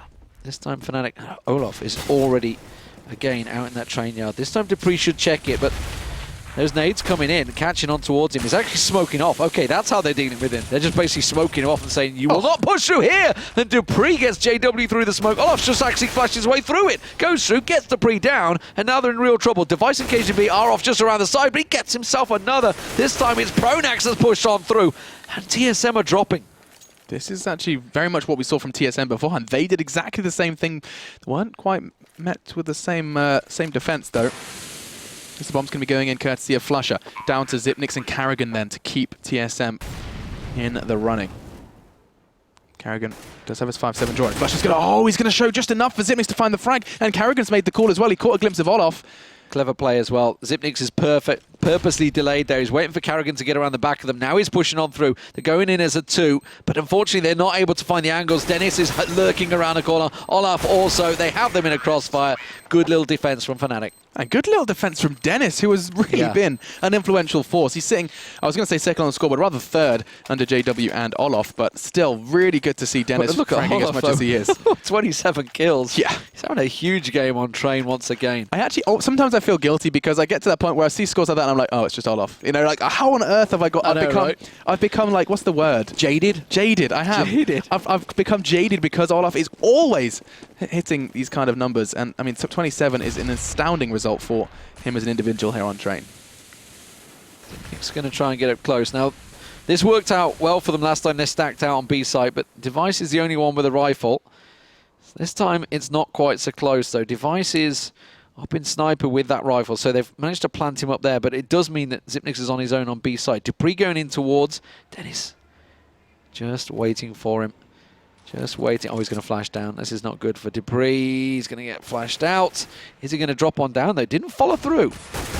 Doesn't matter. Didn't need to. Yeah, now TSM, they really, really have put everything into this round, and Fnatic are just dismantling it frag by frag. 2 left, Device and Xyp9x. This very well could be the end, as it's going to be all onto Device. Desperately trying to keep hold of that weapon, because he's going to have to take it into the last round of the game, or at least potential last round of the game. Getting hunted down by Olaf, and he's going to find it as well. Just completely cripples TSM, as that's going to be 15-9, and now you can see the numbers on your screen in a second. They are not looking good in terms of money. Yeah, it's not healthy, is it? That's a real problem now. TSM, almost impossible task. They did it once. I'm not sure if they can do it again, though, because that was more a case of getting that triple stack, that perfect position, catching Fnatic as they entered into the site. But Fnatic have looked fantastic once again. 29 kills for Olaf Meister, almost on that 30 bomb. I wouldn't be surprised if we see him hitting it. Wow, they're going fast straight towards B. Xyp9x has actually come up here. Dennis is going to toss that nade straight down. Device just about backing out in time. There it is. There's the 30 bomb from Olaf Meister. Wow. He will take down Xyp9x, and they're already in on B site. Olaf Meister, his knife says he belongs to the best, and he's making a damn good case for it. As KGB and Device are all that is left. That's going to be all then onto Device. We are going to be seeing Fnatic then pick this one up unless something insane happens. Dennis ensures it doesn't. And Fnatic still sticking at that 100% success rate here in the Pro League. Yeah, fantastic play from them. Getting their revenge on train and taking down... lying. Sorry. NiP beat them. NiP did beat them, yeah. Forgot about that. Fantastic stuff, though. But nonetheless, they're getting revenge. That puts TSM on 13-4, I think, now on train. So suddenly they started losing matches. So suddenly they're realizing, actually, they said they don't like that map. They said they're not very good at it. Now it's starting to show. Okay. Maybe it was just a case of their individual fragging was getting them so far, and now people are catching up, and their dislike for train is starting to show.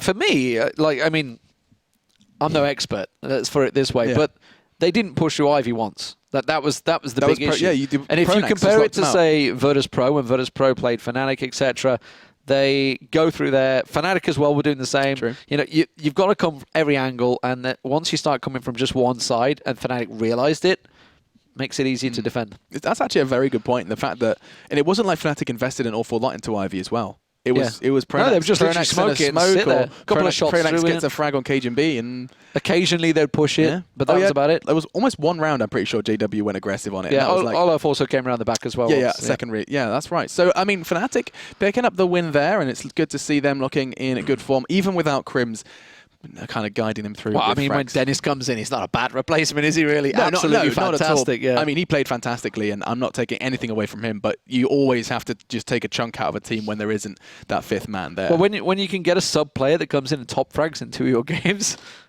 nice. Yeah, it's not bad. Nice. It's not bad. I think Fnatic have definitely got a good feel for it. Maybe that's Vuggo's responsibility, is finding a player that he feels comfortable playing for his team, as he's going to be picking that one up, as are Fnatic. That about, though, is all 4 of our games for today, Lee. It's been a pretty turbulent one, as we'll kind of, let's rewind. It's been entertaining, though, real entertaining. I mean, the first game of the day was NiP versus Fnatic, and that was brilliant. That was a brilliant game. Like, just wide open match, some crazy kills. You've probably seen a couple of the highlights from it already, because I see they're on Reddit, etc. So, you know, JW's insane 3K. Just a bunch of different wild plays throughout that match. Very entertaining stuff. But NiP, again, it's another win. They're unbeaten so far. Yeah, and then look at Hellraisers as well, going up against Fnatic. That result is just the wrong way around, but we did see them give them a good going. It was actually Fnatic who triumphed over on Dust2 16-9. And I mean, we got to see a little bit more from Hellraisers, but it was puggy CS. That's exactly what it was. It was just Fnatic charging up mid, Dennis charging up mid more often than not, and moved us into our third one, the French matchup, which saw Envy pick it up pretty comfortably, actually. We were expecting something perhaps a little more from Titan, but it seems that the it's not just yet is going to be the term. Yeah, some big plays from Apex and Co in there. It was impressive stuff from Envy. And of course, the last match, 16-9 for On Train there for Fnatic. So Fnatic getting their revenge back at last over TSM On Train. Yeah, and as always, it's not done just yet. If you are craving more CS action, the boys over in North America will be taking it away.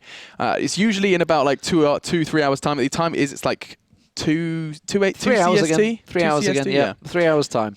So a lot of Cloud9, a lot of CLG tonight. So it should be pretty good for them. Yeah. Okay, Cloud9 Coast, Cloud9 Method, and then is that right? Yeah. I'm not going to lie. I mean, I look at the score sheet out, and it just the match is coming up tonight for America. It reads like a League of Legends match. You got Team Coast, Cloud9, Counter Logic Gaming. All of these are League of Legends organizations that have basically come across the TSM.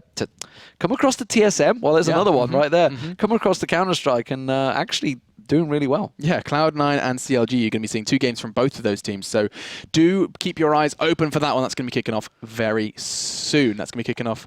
Then, of course, the games that are coming up, Tuesday starts Tuesday. Yeah, next Tuesday. We've got just one day as well next week, because obviously a couple of events coming around.